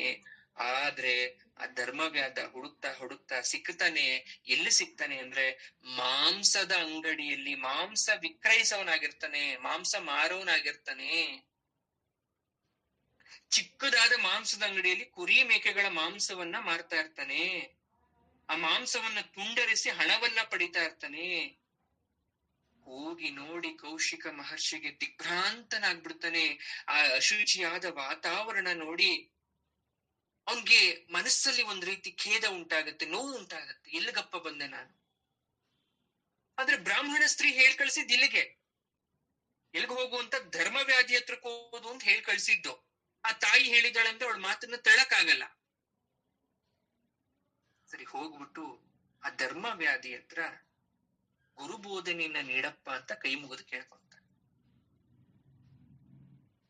ಅವನು ಮಾಂಸದ ಅಂಗಡಿಲಿ ಕೆಲಸ ಮಾಡ್ತಿದ್ರು ಕೂಡ ತ್ರಿಕಾಲ ಜ್ಞಾನಿಯಾದಂತಹ ಧರ್ಮವ್ಯಾದ ಕೌಶಿಕನನ್ನ ನೋಡಿ ಹೇಳ್ತಾನೆ ನಗತಾ, ಆ ಬ್ರಾಹ್ಮಣಿ ನಿನ್ನನ್ನ ಕಳ್ಸಿದ್ಲಾ, ಸ್ವಾಗತ, ಬಾ ಬಾ. ಆದ್ರೆ ಒಂದು, ನನ್ ಕಾಯಕ ಇನ್ನ ಮುಗ್ದಿಲ್ಲ, ನನ್ ಕೆಲ್ಸ ಮುಗಿಯೋ ತನಕ ನೀನ್ ಅಲ್ಲಿ ಕೂತ್ಕೋ, ಆಮೇಲೆ ನಾನು ನಿಜ ಹೇಳಿ ಅವನು ಕೆಲ್ಸ ಮಾಡ್ತಾನೆ. ಅವನ್ ಮಾತು ಕೇಳಿ ಆಶ್ಚರ್ಯ ಆಗತ್ತೆ, ಎಂತ ಮೃದುವಾದ ಮಾತು, ಅಂಡ್ ನಾನ್ ಬಂದಿರೋ ವಿಚಾರ ಕೂಡ ಗೊತ್ತಲ್ಲ ಅಂದ್ಬಿಟ್ಟು ಸರಿ ಕೆಲ್ಸ ಮುಗಿಯೋ ತನಕ ಅಲ್ಲೆಲ್ಲೋ ದೂರದಲ್ಲಿ ಹೋಗಿ ಕೌಶಿಕ ಮಹರ್ಷಿ ಕೂತ್ಕೊಂತಾರೆ. ಆ ಧರ್ಮವ್ಯಾಧಿ ಏನ್ ಮಾಡ್ತಾನೆ, ಎಲ್ಲ ಮುಗಿಸಿ ಬಂದು ಗುರುಬೋಧನೆಯನ್ನ ಮಾಡ್ತಾನೆ. ಸ್ವಧರ್ಮವನ್ನ ಮೀರಿದ ಧರ್ಮ ಯಾವುದು ಇಲ್ಲ. ಎಲೈ ಕೌಶಿಕ ಮುನಿಯೇ, ನೀನು ಬ್ರಾಹ್ಮಣ ವಂಶದಲ್ಲಿ ಹುಟ್ಟಿದ್ದೀಯ. ಜಪ ತಪ ಧ್ಯಾನಗಳನ್ನ ಸಕ್ರಮವಾಗಿ ಮಾಡು. ಬ್ರಹ್ಮಚಾರಿಯಾಗಿ ಮುನಿಯಾಗಿ ಇದೇ ನಿನ್ನ ಧರ್ಮ. ತನ್ನ ಗಂಡ ಮಕ್ಕಳು ಕುಟುಂಬ ಅತ್ತೆ ಮಾವ ಬಂಧು ಸಂಸಾರ ಸಂಬಂಧವಾದ ಸಕಲ ಕರ್ತವ್ಯ ನೀನ್ ನಿರ್ವಹಿಸೋದಾದ್ರೆ ನೀನ್ ಮದ್ವೆ ಆಗ್ಬೇಕಿತ್ತು. ಅದು ಗೃಹಸ್ಥಾಶ್ರಮ ಧರ್ಮ. ಆ ಧರ್ಮ ಆಚರಣೆದಲ್ಲಿ ಈಗೆಲ್ಲ ನೀವೇನ್ ಮದ್ವೆ ಮಾಡ್ಕೊಂಡು ಸಂಸಾರವಸ್ತ್ರ ಆಗಿದ್ದೀನಿ, ಗೃಹಸ್ಥಾಶ್ರಮ ನೀವ್ ಆ ಕೆಲ್ಸ ಮಾಡ್ಬೇಕು. ಅವ್ರಿಗೆ ಜಪ ತಪ ಧ್ಯಾನ ಅರ್ಚನೆ ಸನ್ಯಾಸ ಮಾಡಬಾರ್ದು ಅಂತ ಏನಿಲ್ಲ, ಅದನ್ನು ನಾನು ಅದ್ರ ಜೊತೆಗೆ ಮಾಡ್ತೀನಿ ಅಂದ್ರೆ ಅದು ಮನಸ್ಸಿನ ಸಮಾಧಾನಕ್ಕಾಗಿ ಅಷ್ಟೇ ಆಗಿರುತ್ತೆ ಹೊರತು ಸಾಧನೆಗಾಗಿ ಅಲ್ಲ. ಪ್ರತಿನಿತ್ಯ ಬೆಳಗಾಗಿದ್ದು ಸ್ನಾನ ಮಾಡಿ ದೀಪಾರಾಧನೆಯನ್ನ ಮಾಡಿ ದೇವ್ರಿಗೆ ನಮಸ್ಕಾರವನ್ನ ಮಾಡಿ ಆಮೇಲೆ ಉಳ್ದಿರೋ ಎಲ್ಲ ಕೆಲಸ ಮಾಡ್ತಿರಲ್ವಾ, ಅದು ಗೃಹಿಣಿ ಕಾರ್ಯ. ಅಷ್ಟ್ ಮಾಡಿದ್ರು ಸಾಕು ನೀವು. ತಪಸ್ ಮಾಡ್ಲೇಬೇಕು ಅಂತ ಏನಿಲ್ಲ. ಆದ್ರೆ ಅಲ್ಲಿ ಧರ್ಮವ್ಯಾಧಿ ಹೇಳ್ತಾನೆ, ಆ ಸಾಮಾನ್ಯ ಗೃಹಿಣಿ ಸ್ತ್ರೀಯರಿಗಿರ್ತಕ್ಕಂತ ಏಕಾಗ್ರತೆ ಸನ್ಯಾಸಿಗಳಿಗಿರೋಲ್ಲ. ನನ್ನ ಹತ್ರಕ್ ಬಂದೆ, ನಾನು ಮಾಂಸದ ಅಂಗಡಿಲಿ ಕೆಲಸ ಮಾಡ್ತಾ ಇದ್ದೀನಿ, ಪ್ರಾಣಿಗಳ ವಧೆ ಮಾಡ್ತಕ್ಕಂತ ಕೆಲಸ.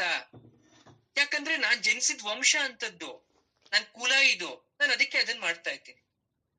ನನ್ ತಾತ ಮುತ್ತಾಂದ್ರ ಕಾಲದಿಂದಲೂ ಮಾಂಸ ವಿಕ್ರವೇ ನಮ್ ಕೆಲ್ಸ, ನಮ್ ಕಸುಬು. ಕೆಲವ್ರು ಹೇಳ್ತಾರೆ ಜಂತು ಹಿಂಸೆ ಮಾಡಬಾರ್ದು ಅಂತ. ನಾನು ಮಾಡ್ದಿದ್ರು ಮತ್ತೊಬ್ಬ ಕಟ್ಕ ಅದನ್ನ ಮಾಡೇ ಮಾಡ್ತಾನ? ತುಂಡ್ ಮಾಡಿ ಮಾರ್ತಾನ?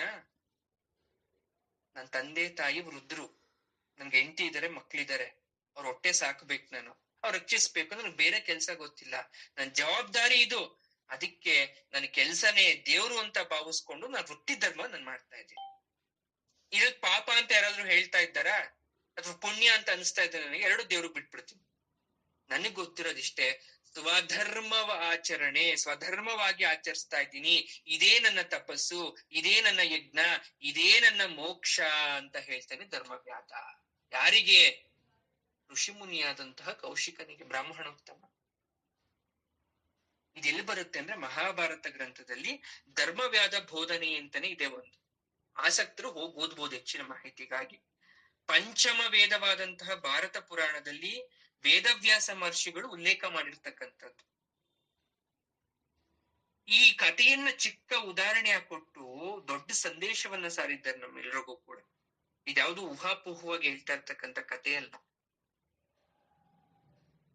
ಅತಿ ಭೋಜನಕ್ಕೆ ಅಂದ್ರೆ ನಮ್ಮ ಕಾಮತೃಷೆಗೋಸ್ಕರ ಅಥವಾ ನಮ್ಮ ನಾಲ್ಗೆ ರುಚಿಗೋಸ್ಕರ ಜಂತು ಹಿಂಸೆ ಪಾಪ ಅಂತ ಹೇಳಿದ್ರು ಕೂಡ ಸ್ವಧರ್ಮಾಚರಣೆಯಲ್ಲಿ ಪಾಪ ಅಲ್ಲ ಅಂತ ಹೇಳ್ತಾರೆ. ಅಂದ್ರೆ ಅದು ಇದೆ, ಇದೂ ಇದೆ, ನಾವ್ ಯಾವ್ದು ಬೇಕಾದ್ರೂ ಆಯ್ಕೆ ಮಾಡ್ಕೋಬಹುದು.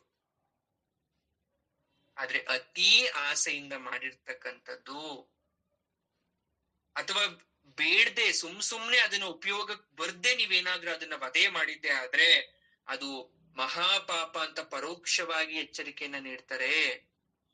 ನಿಮ್ಮ ಮೋಜು ಮಸ್ತಿಗಾಗಿ ಏನಾದ್ರೂ ಪ್ರಾಣಿ ವಧೆ ಮಾಡಿದ್ರೆ ಅದು ಮಹಾಪಾಪ ಅಂತ ಹೇಳ್ತಾರೆ. ಒಂದು ಪ್ರಾಣಿ ವಧೆ ಮಾಡಿದ್ಮೇಲೆ ಅದಕ್ಕೆ ಮೋಕ್ಷ ಸಿಗ್ಬೇಕು ಅಂದ್ರೆ ಅದನ್ನ ಸೇರಿಸ್ಬೇಕಂತ ಯಾರೋ ಒಬ್ರು. ಈಗ ಸುಮ್ನೆ ರೋಡಲ್ಲಿ ಹೋಗ್ತಾ ಇದೀನಿ, ನನ್ ಬೇಟೆ ಆಡೋ ಹುಚ್ಚಿಂದ ಯಾವ್ದೋ ಒಂದು ಪ್ರಾಣಿನ ಕೊಂದ್ಬಿಟ್ರೆ ಅದು ಮಹಾಪಾಪ. ಆ ಪ್ರಾಣ ಬಿಡ್ಬೇಕಾದ್ರೆ ನೋವಾಗುತ್ತೆ, ಆದ್ರೆ ಅದಕ್ಕೆ ಅಷ್ಟು ಬೇಗ ಮೋಕ್ಷ ಸಿಕ್ತದು. ಅದ್ ಮೋಕ್ಷ ಸಿಕ್ಕಿ ಅದು ಇನ್ನೊಂದ್ ಜನ್ಮಕ್ಕೆ ಹೋಯ್ತದು. ಹಾಗಾಗಿ ನೀವು ಉದ್ಯೋಗ ಮಾಡ್ತಾ ಇದ್ರೆ, ಮನೆಯಲ್ಲಿ ಗೃಹಸ್ಥಾಶ್ರಮದಲ್ಲಿದ್ರೆ ಮೊದಲು ನಿಮ್ ಎಲ್ಲ ಬಾಧ್ಯತೆಗಳನ್ನ ಮುಗಿಸಿ, ಕರ್ತವ್ಯ ಪಾಲನೆಯನ್ನ ಮುಗಿಸಿ, ಆಮೇಲೆ ನೀವೇನಾದ್ರೂ ತಾಯಿನ ಸ್ತೋತ್ರ ಅಥವಾ ಮಾಡೋದ್ರ ಜೊತೆಗೆ ಅಮ್ಮನವ್ರನ್ನ ನಿಮ್ ನೆನ್ಸ್ಕೊಂಡು ನಾನು ಏನ್ ಕೆಲಸ ಮಾಡ್ತಿದ್ರು ಎಲ್ಲ ನೀನೇ ತಾಯಿ, ನನಗ್ ಬಂದಿರೋದು, ನನ್ನ ಪಾಲಕ್ ಬಂದಿರೋದು ಇದು, ಅದನ್ನ ನಾನು ಮಾಡ್ತಾ ಇದ್ದೀನಿ ಅಂತ ಅಂದ್ರೆ ಧರ್ಮಾಧಾರಳಾಗಿ ತಾಯಿ ನಿಮ್ಮನ್ನ ಕಾಪಾಡ್ತಾಳೆ. ಅಷ್ಟೇ ಅಲ್ಲ, ಧನಾಧ್ಯಕ್ಷಳಾಗಿ ನಿಮಗೆ ಹಣದ ಸಹಾಯ ಕೂಡ ತಾಯಿ ಮಾಡ್ತಾಳೆ ಅನ್ನೋ ಒಂದು ಅರ್ಥ ಇಲ್ಲಿ ಬರ್ತದೆ. ಜೊತೆಗೆ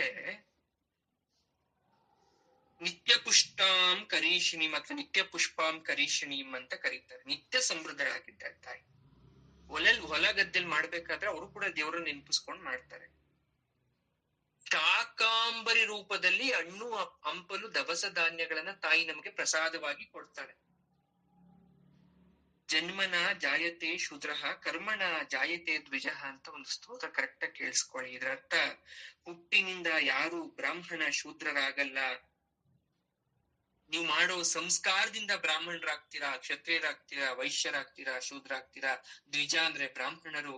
ನಾವು ಬ್ರಾಹ್ಮಣರು ಅಂತ ನಾವ್ ಅನ್ಸ್ಕೋಬೇಕು ಅಂದ್ರೆ ನಮ್ಮಲ್ಲಿ ಒಳ್ಳೆತನ ಉಳ್ಕೋಬೇಕಾ? ಯಾವತ್ತಾದ್ರೂ ಕತ್ತಿ ಹಿಡ್ಕೊಂಡು ಯುದ್ಧಕ್ಕೆ ಹೋಗಿದಾರ ಬ್ರಾಹ್ಮಣರು? ಇಲ್ಲ. ಕತ್ತಿ ಹಿಡ್ಕೊಂಡು ಯುದ್ಧಕ್ಕೆ ಹೋಗೋರ್ಗೆ ಆಶೀರ್ವಾದ ಮಾಡಿ ಕಳಿಸ್ತಾರೆ, ವಿಜಯ ಆಗ್ಲಿ ಅಂತ. ಕ್ಷತ್ರಿಯರು ಅಂದ್ರೆ ಅವ್ರ ಕೆಲ್ಸ ಇವ್ರು ಮಾಡ್ಬಾರ್ದು, ಇವ್ರ ಕೆಲ್ಸ ಅವ್ರು ಮಾಡ್ಬಾರ್ದು ಅಂತಲ್ಲ.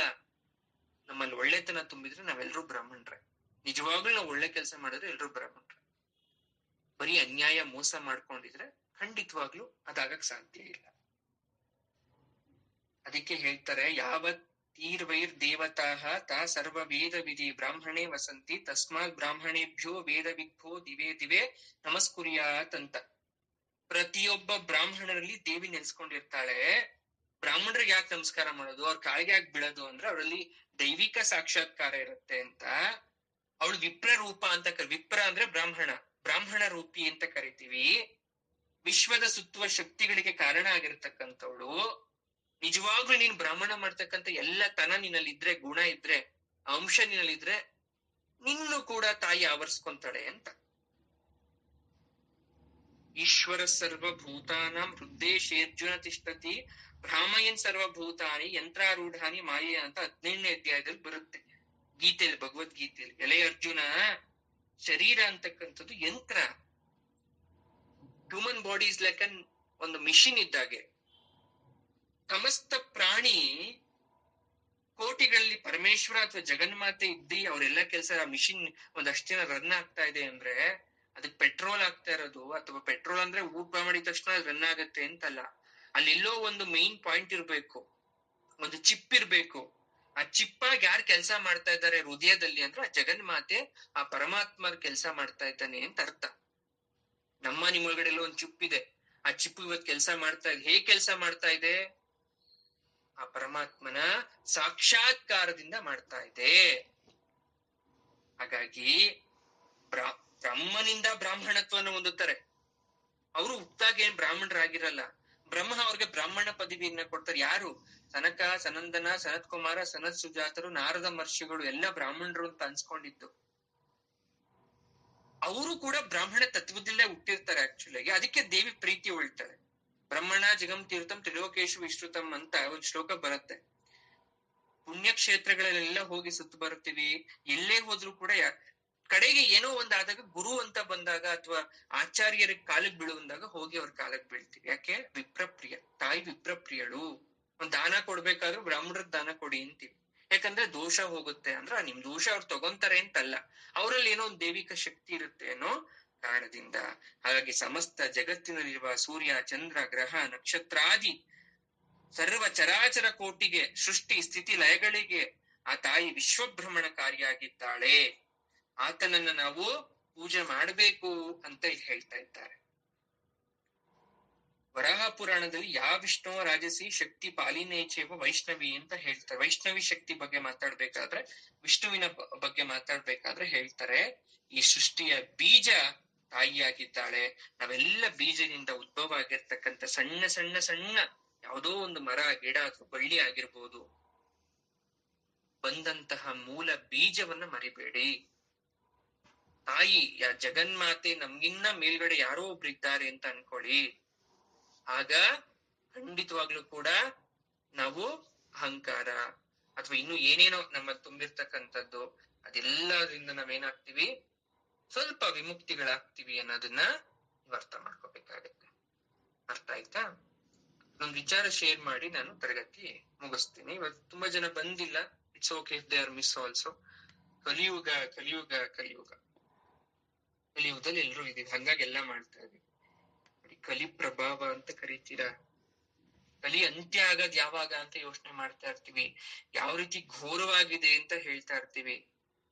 ದ್ವಾಪರ, ಶ್ರೀಕೃಷ್ಣ ಆ ದ್ವಾಪರ ಎಲ್ಲ ಮುಗಿಬೇಕಾದ್ರೇನೆ ಕಲಿ ಪ್ರಭಾವ ಪ್ರಾರಂಭ ಆಗಿತ್ತು. ಅಲ್ಲಿ ಶ್ರೀಕೃಷ್ಣ ಕೂಡ ಹೇಳ್ತಾನೆ, ಕಲಿಯ ಪ್ರಭಾವದಿಂದ ಈ ರೀತಿ ಆಗ್ತಾ ಇದೆ.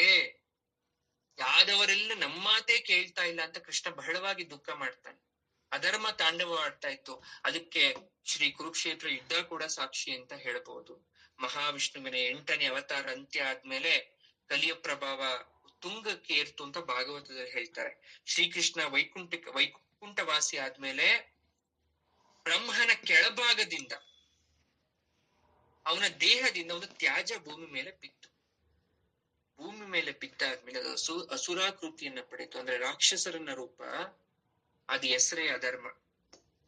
ಆ ರಾಕ್ಷಸನ ಹೆಸರೇನು? ಅಧರ್ಮ. ಧರ್ಮಕ್ಕೆ ವಿರುದ್ಧವಾಗಿ ನಿಂತಿರ್ತಕ್ಕಂಥದ್ದು. ದಯೆ ಇರಲ್ಲ, ಕರುಣೆ ಇರಲ್ಲ, ನ್ಯಾಯ ಇರಲ್ಲ. ಅಧರ್ಮ ಹುಟ್ಟದ ಮೇಲೆ ಭೂಮಿ ನಡುಗ್ಲಿಕ್ಕೆ ಶುರುವಾಯ್ತು. ಬರೀ ಕೆಟ್ಟ ಕೆಲ್ಸ ಮಾಡಕ್ಕೆ ಶುರುವಾಗ್ತಾರೆ. ಕೆಟ್ಟ ಕೆಲ್ಸ ಮಾಡ್ಸದೇ ಅವನ ಉದ್ದೇಶ ಆಗಿರುತ್ತೆ. ಈ ಅಧರ್ಮನಿಗೆ ಹೆಂಡತಿ ಹೆಸರು ಏನ್ ಗೊತ್ತಾ? ಮಿಥ್ಯ. ಅವಳು ಬೆಕ್ಕಿನ ಕಣ್ಣಿನ ಸುಂದ್ರಿ. ಅವಳ ಹೆಂಡತಿ ಹೆಸರು ಮಿಥ್ಯ. ಮಿಥ್ಯ ಅಂದ್ರೆ ನಿಮ್ಗೆ ಗೊತ್ತು, ಶಾಶ್ವತ ಅಲ್ಲ, ಸುಳ್ಳು ಅಂತ. ಬೆಕ್ಕಿನ ಕಣ್ಣು, ಬರೀ ಸುಳ್ಳುದ್ದು. ಪ್ರಪಂಚದಲ್ಲಿ ತಾನೊಂದೇ ಸರ್ವಶ್ರೇಷ್ಠ ಅಂದಿರ್ತಕ್ಕಂಥ ಸುಂದರಿ ಅವಳು. ಹಠಾತ್ ಆಗಿ ಶ್ರೀಮಂತರಾಗ್ಬಿಡ್ಬೇಕು ಅನ್ನೋ ದುರಾಸೆ. ಕಣ್ಣಕ್ ಕಾಣಿಸೋದೆಲ್ಲ ಮಿಥ್ಯ ಅಂತ ಗೊತ್ತಿದ್ರು, ಮಾಯೆ ಅಂತ ಗೊತ್ತಿದ್ರು ಅದ್ರಲ್ಲಿ ಬೀಳೋದು, ಬರೀ ಸುಳ್ಳುನ್ ಹೇಳ್ಸೋದು ಇವಳ ಕೆಲ್ಸ. ಈ ಅಧರ್ಮ ಮತ್ತೆ ಮಿಥ್ಯ ಸಂಯೋಗದಿಂದ ಹುಟ್ಟಿದ ಶಿಶುಗಳು ಮೋಸ ಮತ್ತೆ ಮಾಯಾ. ಇವರಂತೂ ಪರಮ ನೀಚ ನಿಕೃಷ್ಟ. ವರಸೆ ನೋಡದೆ ಸಹೋದರನ್ನೇ ಒರೆಸ್ತಕ್ಕಂಥ ಮನಸ್ಸು. ಮೋಸ ಅನ್ನೋನ್ಗೆ ಅತಿ ಕೋಪ. ನಮ್ ತಲೆಯಲ್ಲಿ ಹೊಕ್ಬಿಟ್ಟು ಯಾಮಾರ್ಸೋದು ಅಥವಾ ಮುಂದಕ್ಕೆ ನುಗ್ಗೋದು, ತಪ್ಪು ಮಾಡಕ್ಕೆ ನಮ್ಗೆ ಪ್ರಚೋದನೆಯನ್ನ ಕೊಡ್ತಕ್ಕಂಥದ್ದು. ಇವರಿಬ್ರು ಮಿಲನದಿಂದ ಹುಟ್ಟಿದ್ದೇ ಲಲೋಭ ಮತ್ತೆ ನಿಕೃತಿ.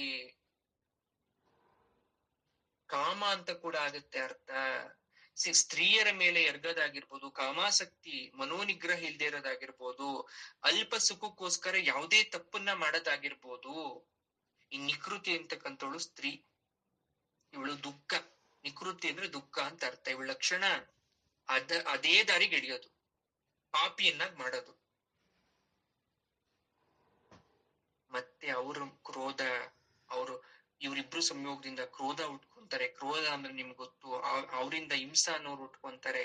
ನೀವ್ ಇದ್ ಯಾಕೆ ಹೇಳ್ತಾ ಇದೀನಿ ಅಂದ್ರೆ, the family tree of the ಕಲಿ, ಕಲಿಯ ವಂಶವನ್ನ ನಾನು ಹೇಳ್ತಾ ಇದ್ದೀನಿ. ಇವತ್ ನಾವ್ ಏನೆಲ್ಲ ಮೋಸ, ಅಧರ್ಮ ಇದೆಲ್ಲ ಏನ್ ಉಪಯೋಗ ಮಾಡ್ತಾ ಇದೀವಿ, ಇವ್ರಿಗೆಲ್ರಿಗೂ ಜೀವ ಇದೆ. ಹಿಂಸಾ ಅಂತಕ್ಕಂಥದ್ದು ಕೂಡ ಈ ಕ್ರೋಧನ ಒಂದು ಅಂಶ. ವರಸ ಇಲ್ಲದೆ ಮದುವೆ ಆದವ್ರು ಅವರೆಲ್ಲ, ಅವ್ರ ಸಮ್ಮಿಲನದಿಂದ ಜನಿಸಿದ ಅಸುರನೇ ಈ ಕಲಿ. ನೋಡಿ, ಇದು ಫ್ಯಾಮಿಲಿ ಚಾರ್ಟ್. ಅಧರ್ಮನಿಂದ ಇಷ್ಟು ಜನ ಕಡೆಗೆ ಯಾರೋ ಹಿಂಸೆಯ ಜೊತೆ ಸೇರಿ ಹುಡ್ದವನೇ ಕಲಿ. ಇಷ್ಟೂ ಜನರ ಗುಣ ಇವನೊಬ್ಬನಿಗೆ ಬಂದ್ಬಿಡುತ್ತೆ, ಬೆರ್ತೋಗ್ಬಿಡುತ್ತೆ. ಅಷ್ಟು ನಿಕೃಷ್ಟವಾಗಿರ್ತಕ್ಕಂಥವನು ಕಲಿ. ಈ ಕಲಿ ಜನನ ಆಗೋ ಮುನ್ನ ಭೂಮಿ ಮೇಲೆ ಇದ್ದಂತ ಗೂಬೆ, ತೋಳ ಎಲ್ಲ ಸೇರಿ ಒಂದೇ ಸಮಯ ಕೂಗ್ತಾ ಇರುತ್ತೆ. ಅಂದ್ರೆ ಹುಟ್ಟೋ ಸಮಯಕ್ಕೆ ಅಶುಭ ಸೂಚನೆ. ಗೂಬೆ, ತೋಳ ಎಲ್ಲ ಕೂಗಕ್ಕೆ ಶುರು ಮಾಡ್ಬಿಡ್ತು. ಕರ್ಕಶವಾದ ಶಬ್ದ. ಆ ಕರ್ಕಶವಾದ ಶಬ್ದದಲ್ಲಿ ಹುಟ್ಟಿದಕ್ಕೆ ಅವನ್ಗೆ ಕಲಿ ಅಂತ ಹೆಸರಿಟ್ರು. ನಿಮ್ ಮನ್ಸಲ್ಲಿ ಅವನ ಊಹೆ ಮಾಡ್ಕೊಳ್ಳಿ. ಇವ್ನು ಹುಟ್ಟಬೇಕಾದ್ರೆ ತನ್ನ ಎಡಗೈಯಿಂದ ತನ್ನ ಜನನಾಂಗವನ್ನ ಮುಟ್ಕೊಂಡು ಬಲಗೈಲಿ ತನ್ನ ನಾಲಿಗೆಯನ್ನ ಹಿಡ್ಕೊಂಡು ಹುಡ್ತಾನೆ ಮಗು. ಬೆಳೆದು ದೊಡ್ಡವನಾಗ್ತಾ ಆಗ್ತಾ ವಿಚಿತ್ರವಾಗಿ ಹಿಂಸಿಸ್ತಾನೆ. ಪಾಂಡವರ ಮಗನಾದ ಪರೀಕ್ಷಿತನ ಕಣ್ಣು ಕಾಣಿಸ್ತಾನೆ. ಗೋವುಗಳ ಮೇಲೆ ಗೋವುಗಳಿಗೆ ಹಿಂಸೆ ಕೊಡ್ತಾ ಇರ್ತಾನೆ. ಆ ಕಲಿ ಮೇಲೆ ಬಾಣ ಪ್ರಯೋಗವನ್ನ ಮಾಡಿ ಕಟಾಕಿರ್ತಾನೆ ಪರೀಕ್ಷಿತ. ಯಾರ್ ನೀನು ಇಷ್ಟು ವಿಚಿತ್ರವಾಗಿದ್ದೀಯಾ ಅಂತ ಕೇಳ್ದಾಗ, ವಿಚಾರಿಸಿದಾಗ ಧರ್ಮರಾಯ ಸಹಿತವಾಗಿ ಕಲಿ ತನ್ನ ಪರಿಚಯನ ಮಾಡ್ಕೊಳ್ತಾನೆ. ಆಗ ಪರೀಕ್ಷಿತ ರಾಜ ಹೇಳ್ತಾನೆ, ನಿನ್ನ ಮೇಲೆ ನನ್ನ ಕಣ್ಣು ಕಾಣಿಸ್ಬೇಡ ಅಂತ ಹೇಳಿದ್ರೆ, ಕಲಿ ಹೇಳ್ತಾನೆ, ಇಡೀ ಭೂಮಂಡಲವೇ ನಿನ್ನ ಅಧೀನದಲ್ಲಿದೆ, ನಾನೆಲ್ಲ ವಾಸ ಮಾಡ್ಲಿ ಹಾಗಾದ್ರೆ ಅಂತ ಪರೀಕ್ಷಿತ ರಾಜನ್ ಕೇಳಿದಾಗ ಅವ್ನು ಹೇಳ್ತಾನೆ, ನೀನು ಈ ಧನ ಕನಕ ಮದಿರೆಯಲ್ಲಿ ವಾಸವಾಗಿರು. ಹಣ, ಅಂತಸ್ತು, ಮದ್ಯ ಅಂತಕ್ಕಂಥದ್ರಲ್ಲಿ ವಾಸವಾಗಿರು ಅಂತ ಹೇಳಿದಾಗ ಪರೀಕ್ಷಿತನ ಕಿರೀಟದಲ್ಲಿ ಹೊಕ್ಬಿಡ್ತಾನೆ. ಕಾರಣ, ಕಿರೀಟ ಬಂಗಾರದ್ದು. ಆ ಪರೀಕ್ಷಿತ ಅಷ್ಟು ಒಳ್ಳೆಯವನಾಗಿದ್ದವನು ಕಲಿ ಪ್ರಭಾವಕ್ಕೆ ಒಳಗಾಗಿ ಮರಣ ಹೊಂದ್ಬಿಡ್ತಾನೆ. ಪರೀಕ್ಷಿತ ರಾಜ ಸತ್ತೋದ್ಮೇಲೆ ಕಲಿ ಇನ್ನಷ್ಟು ಬಲಶಾಲಿ ಆಗೋದ. ಬಲಶಾಲಿಯಾಗಿ ತನ್ನ ಅಧೀನವನ್ನ ಮಾಡ್ದ. ಅಲ್ಲಿ ಕೊಲೆ ಆಯ್ತು ಅಂತೀವಿ, ಮೋಸ ಆಯ್ತು ಅಂತೀವಿ, ಅನ್ಯಾಯ ಆಯ್ತು ಅಂತೀವಿ, ಕೆಟ್ಟ ರಾಜಕೀಯ, ಇನ್ನೇನೇನೇನೇನೋ ಕಲಿ ಪ್ರಭಾವ ಅಂತ ಕರಿತೀವಿ. ಅಂದ್ರೆ ನಾವೆಲ್ಲ ಏನ್ ನೋಡ್ಕೊಂಡ್ ಬರ್ತಾ ಇದೀವಿ, ಅದ್ ಯಾಕೆ ಹುಟ್ಟಿತು ಅನ್ನೋ ಪ್ರಶ್ನೆಗಿಂತ, ಅದೆಲ್ಲಾ ಹುಟ್ಟಿದ್ರು ಕೂಡ ಅದೆಷ್ಟೋ ಮಹನೀಯರು ಇಲ್ಲಿ ಹುಟ್ಟಿ ಒಳ್ಳೆ ಕೆಲಸ ಮಾಡಿ ಸಾಯೋ ತನಕ ಕೆಟ್ಟೋರು ಅಂತ ಅನ್ಸ್ಕೊಳ್ದೆ ಮಣ್ಣಲ್ಲಿ ಮಣ್ಣಾಗಿದ್ದಾರೆ ಅನ್ನೋದು ನೆನ್ಪಿರ್ಲಿ. ಹಾಗಾದ್ರೆ ಅವ್ರ ಕಲಿ ಪ್ರಭಾವಕ್ಕೆ ಒಳಗಾಗಿರ್ಲಿಲ್ಲ ಅಂತಲ್ಲ. ಅವ್ರು ಯಾವ ರೀತಿ ಬದುಕಿದ್ರು, ಅಟ್ಲೀಸ್ಟ್ ನಾವು ಸ್ವಲ್ಪ ಮಟ್ಟಿಗಾದ್ರೂ ಆ ರೀತಿ ಬದುಕೋಣ, ಬದುಕಿ ನಾವು ಕೂಡ ಹೋಗೋಣ. ಅಧರ್ಮ ಹೆಚ್ಚಾದಾಗ ಪರಮಾತ್ಮ ಬಂದೇ ಬರ್ತಾನೆ ಅಂತ ಗೀತೆಯಲ್ಲಿ ಹೇಳಿದ್ದಾರೆ. ಆದ್ರೆ ಅಲ್ಲಿ ತನಕ ನಾವ್ ಇರಲ್ಲ. ಇರೋ ತನಕ ನಮಗ್ ಬಂದಿರೋ ಜನ್ಮದಲ್ಲಿ ಆದಷ್ಟು ಒಳ್ಳೆ ಕೆಲಸವನ್ನ ಮಾಡಿ ಮುಂದಕ್ಕೆ ಹೋಗೋಣ ಅಂತಕ್ಕಂಥದ್ದು ನನ್ನ ಮಾತು. ಇದೇ ಇವತ್ತಿನ ಸಾರಾಂಶ. ಧನ್ಯವಾದ ಎಲ್ರಿಗೂ ಕೂಡ.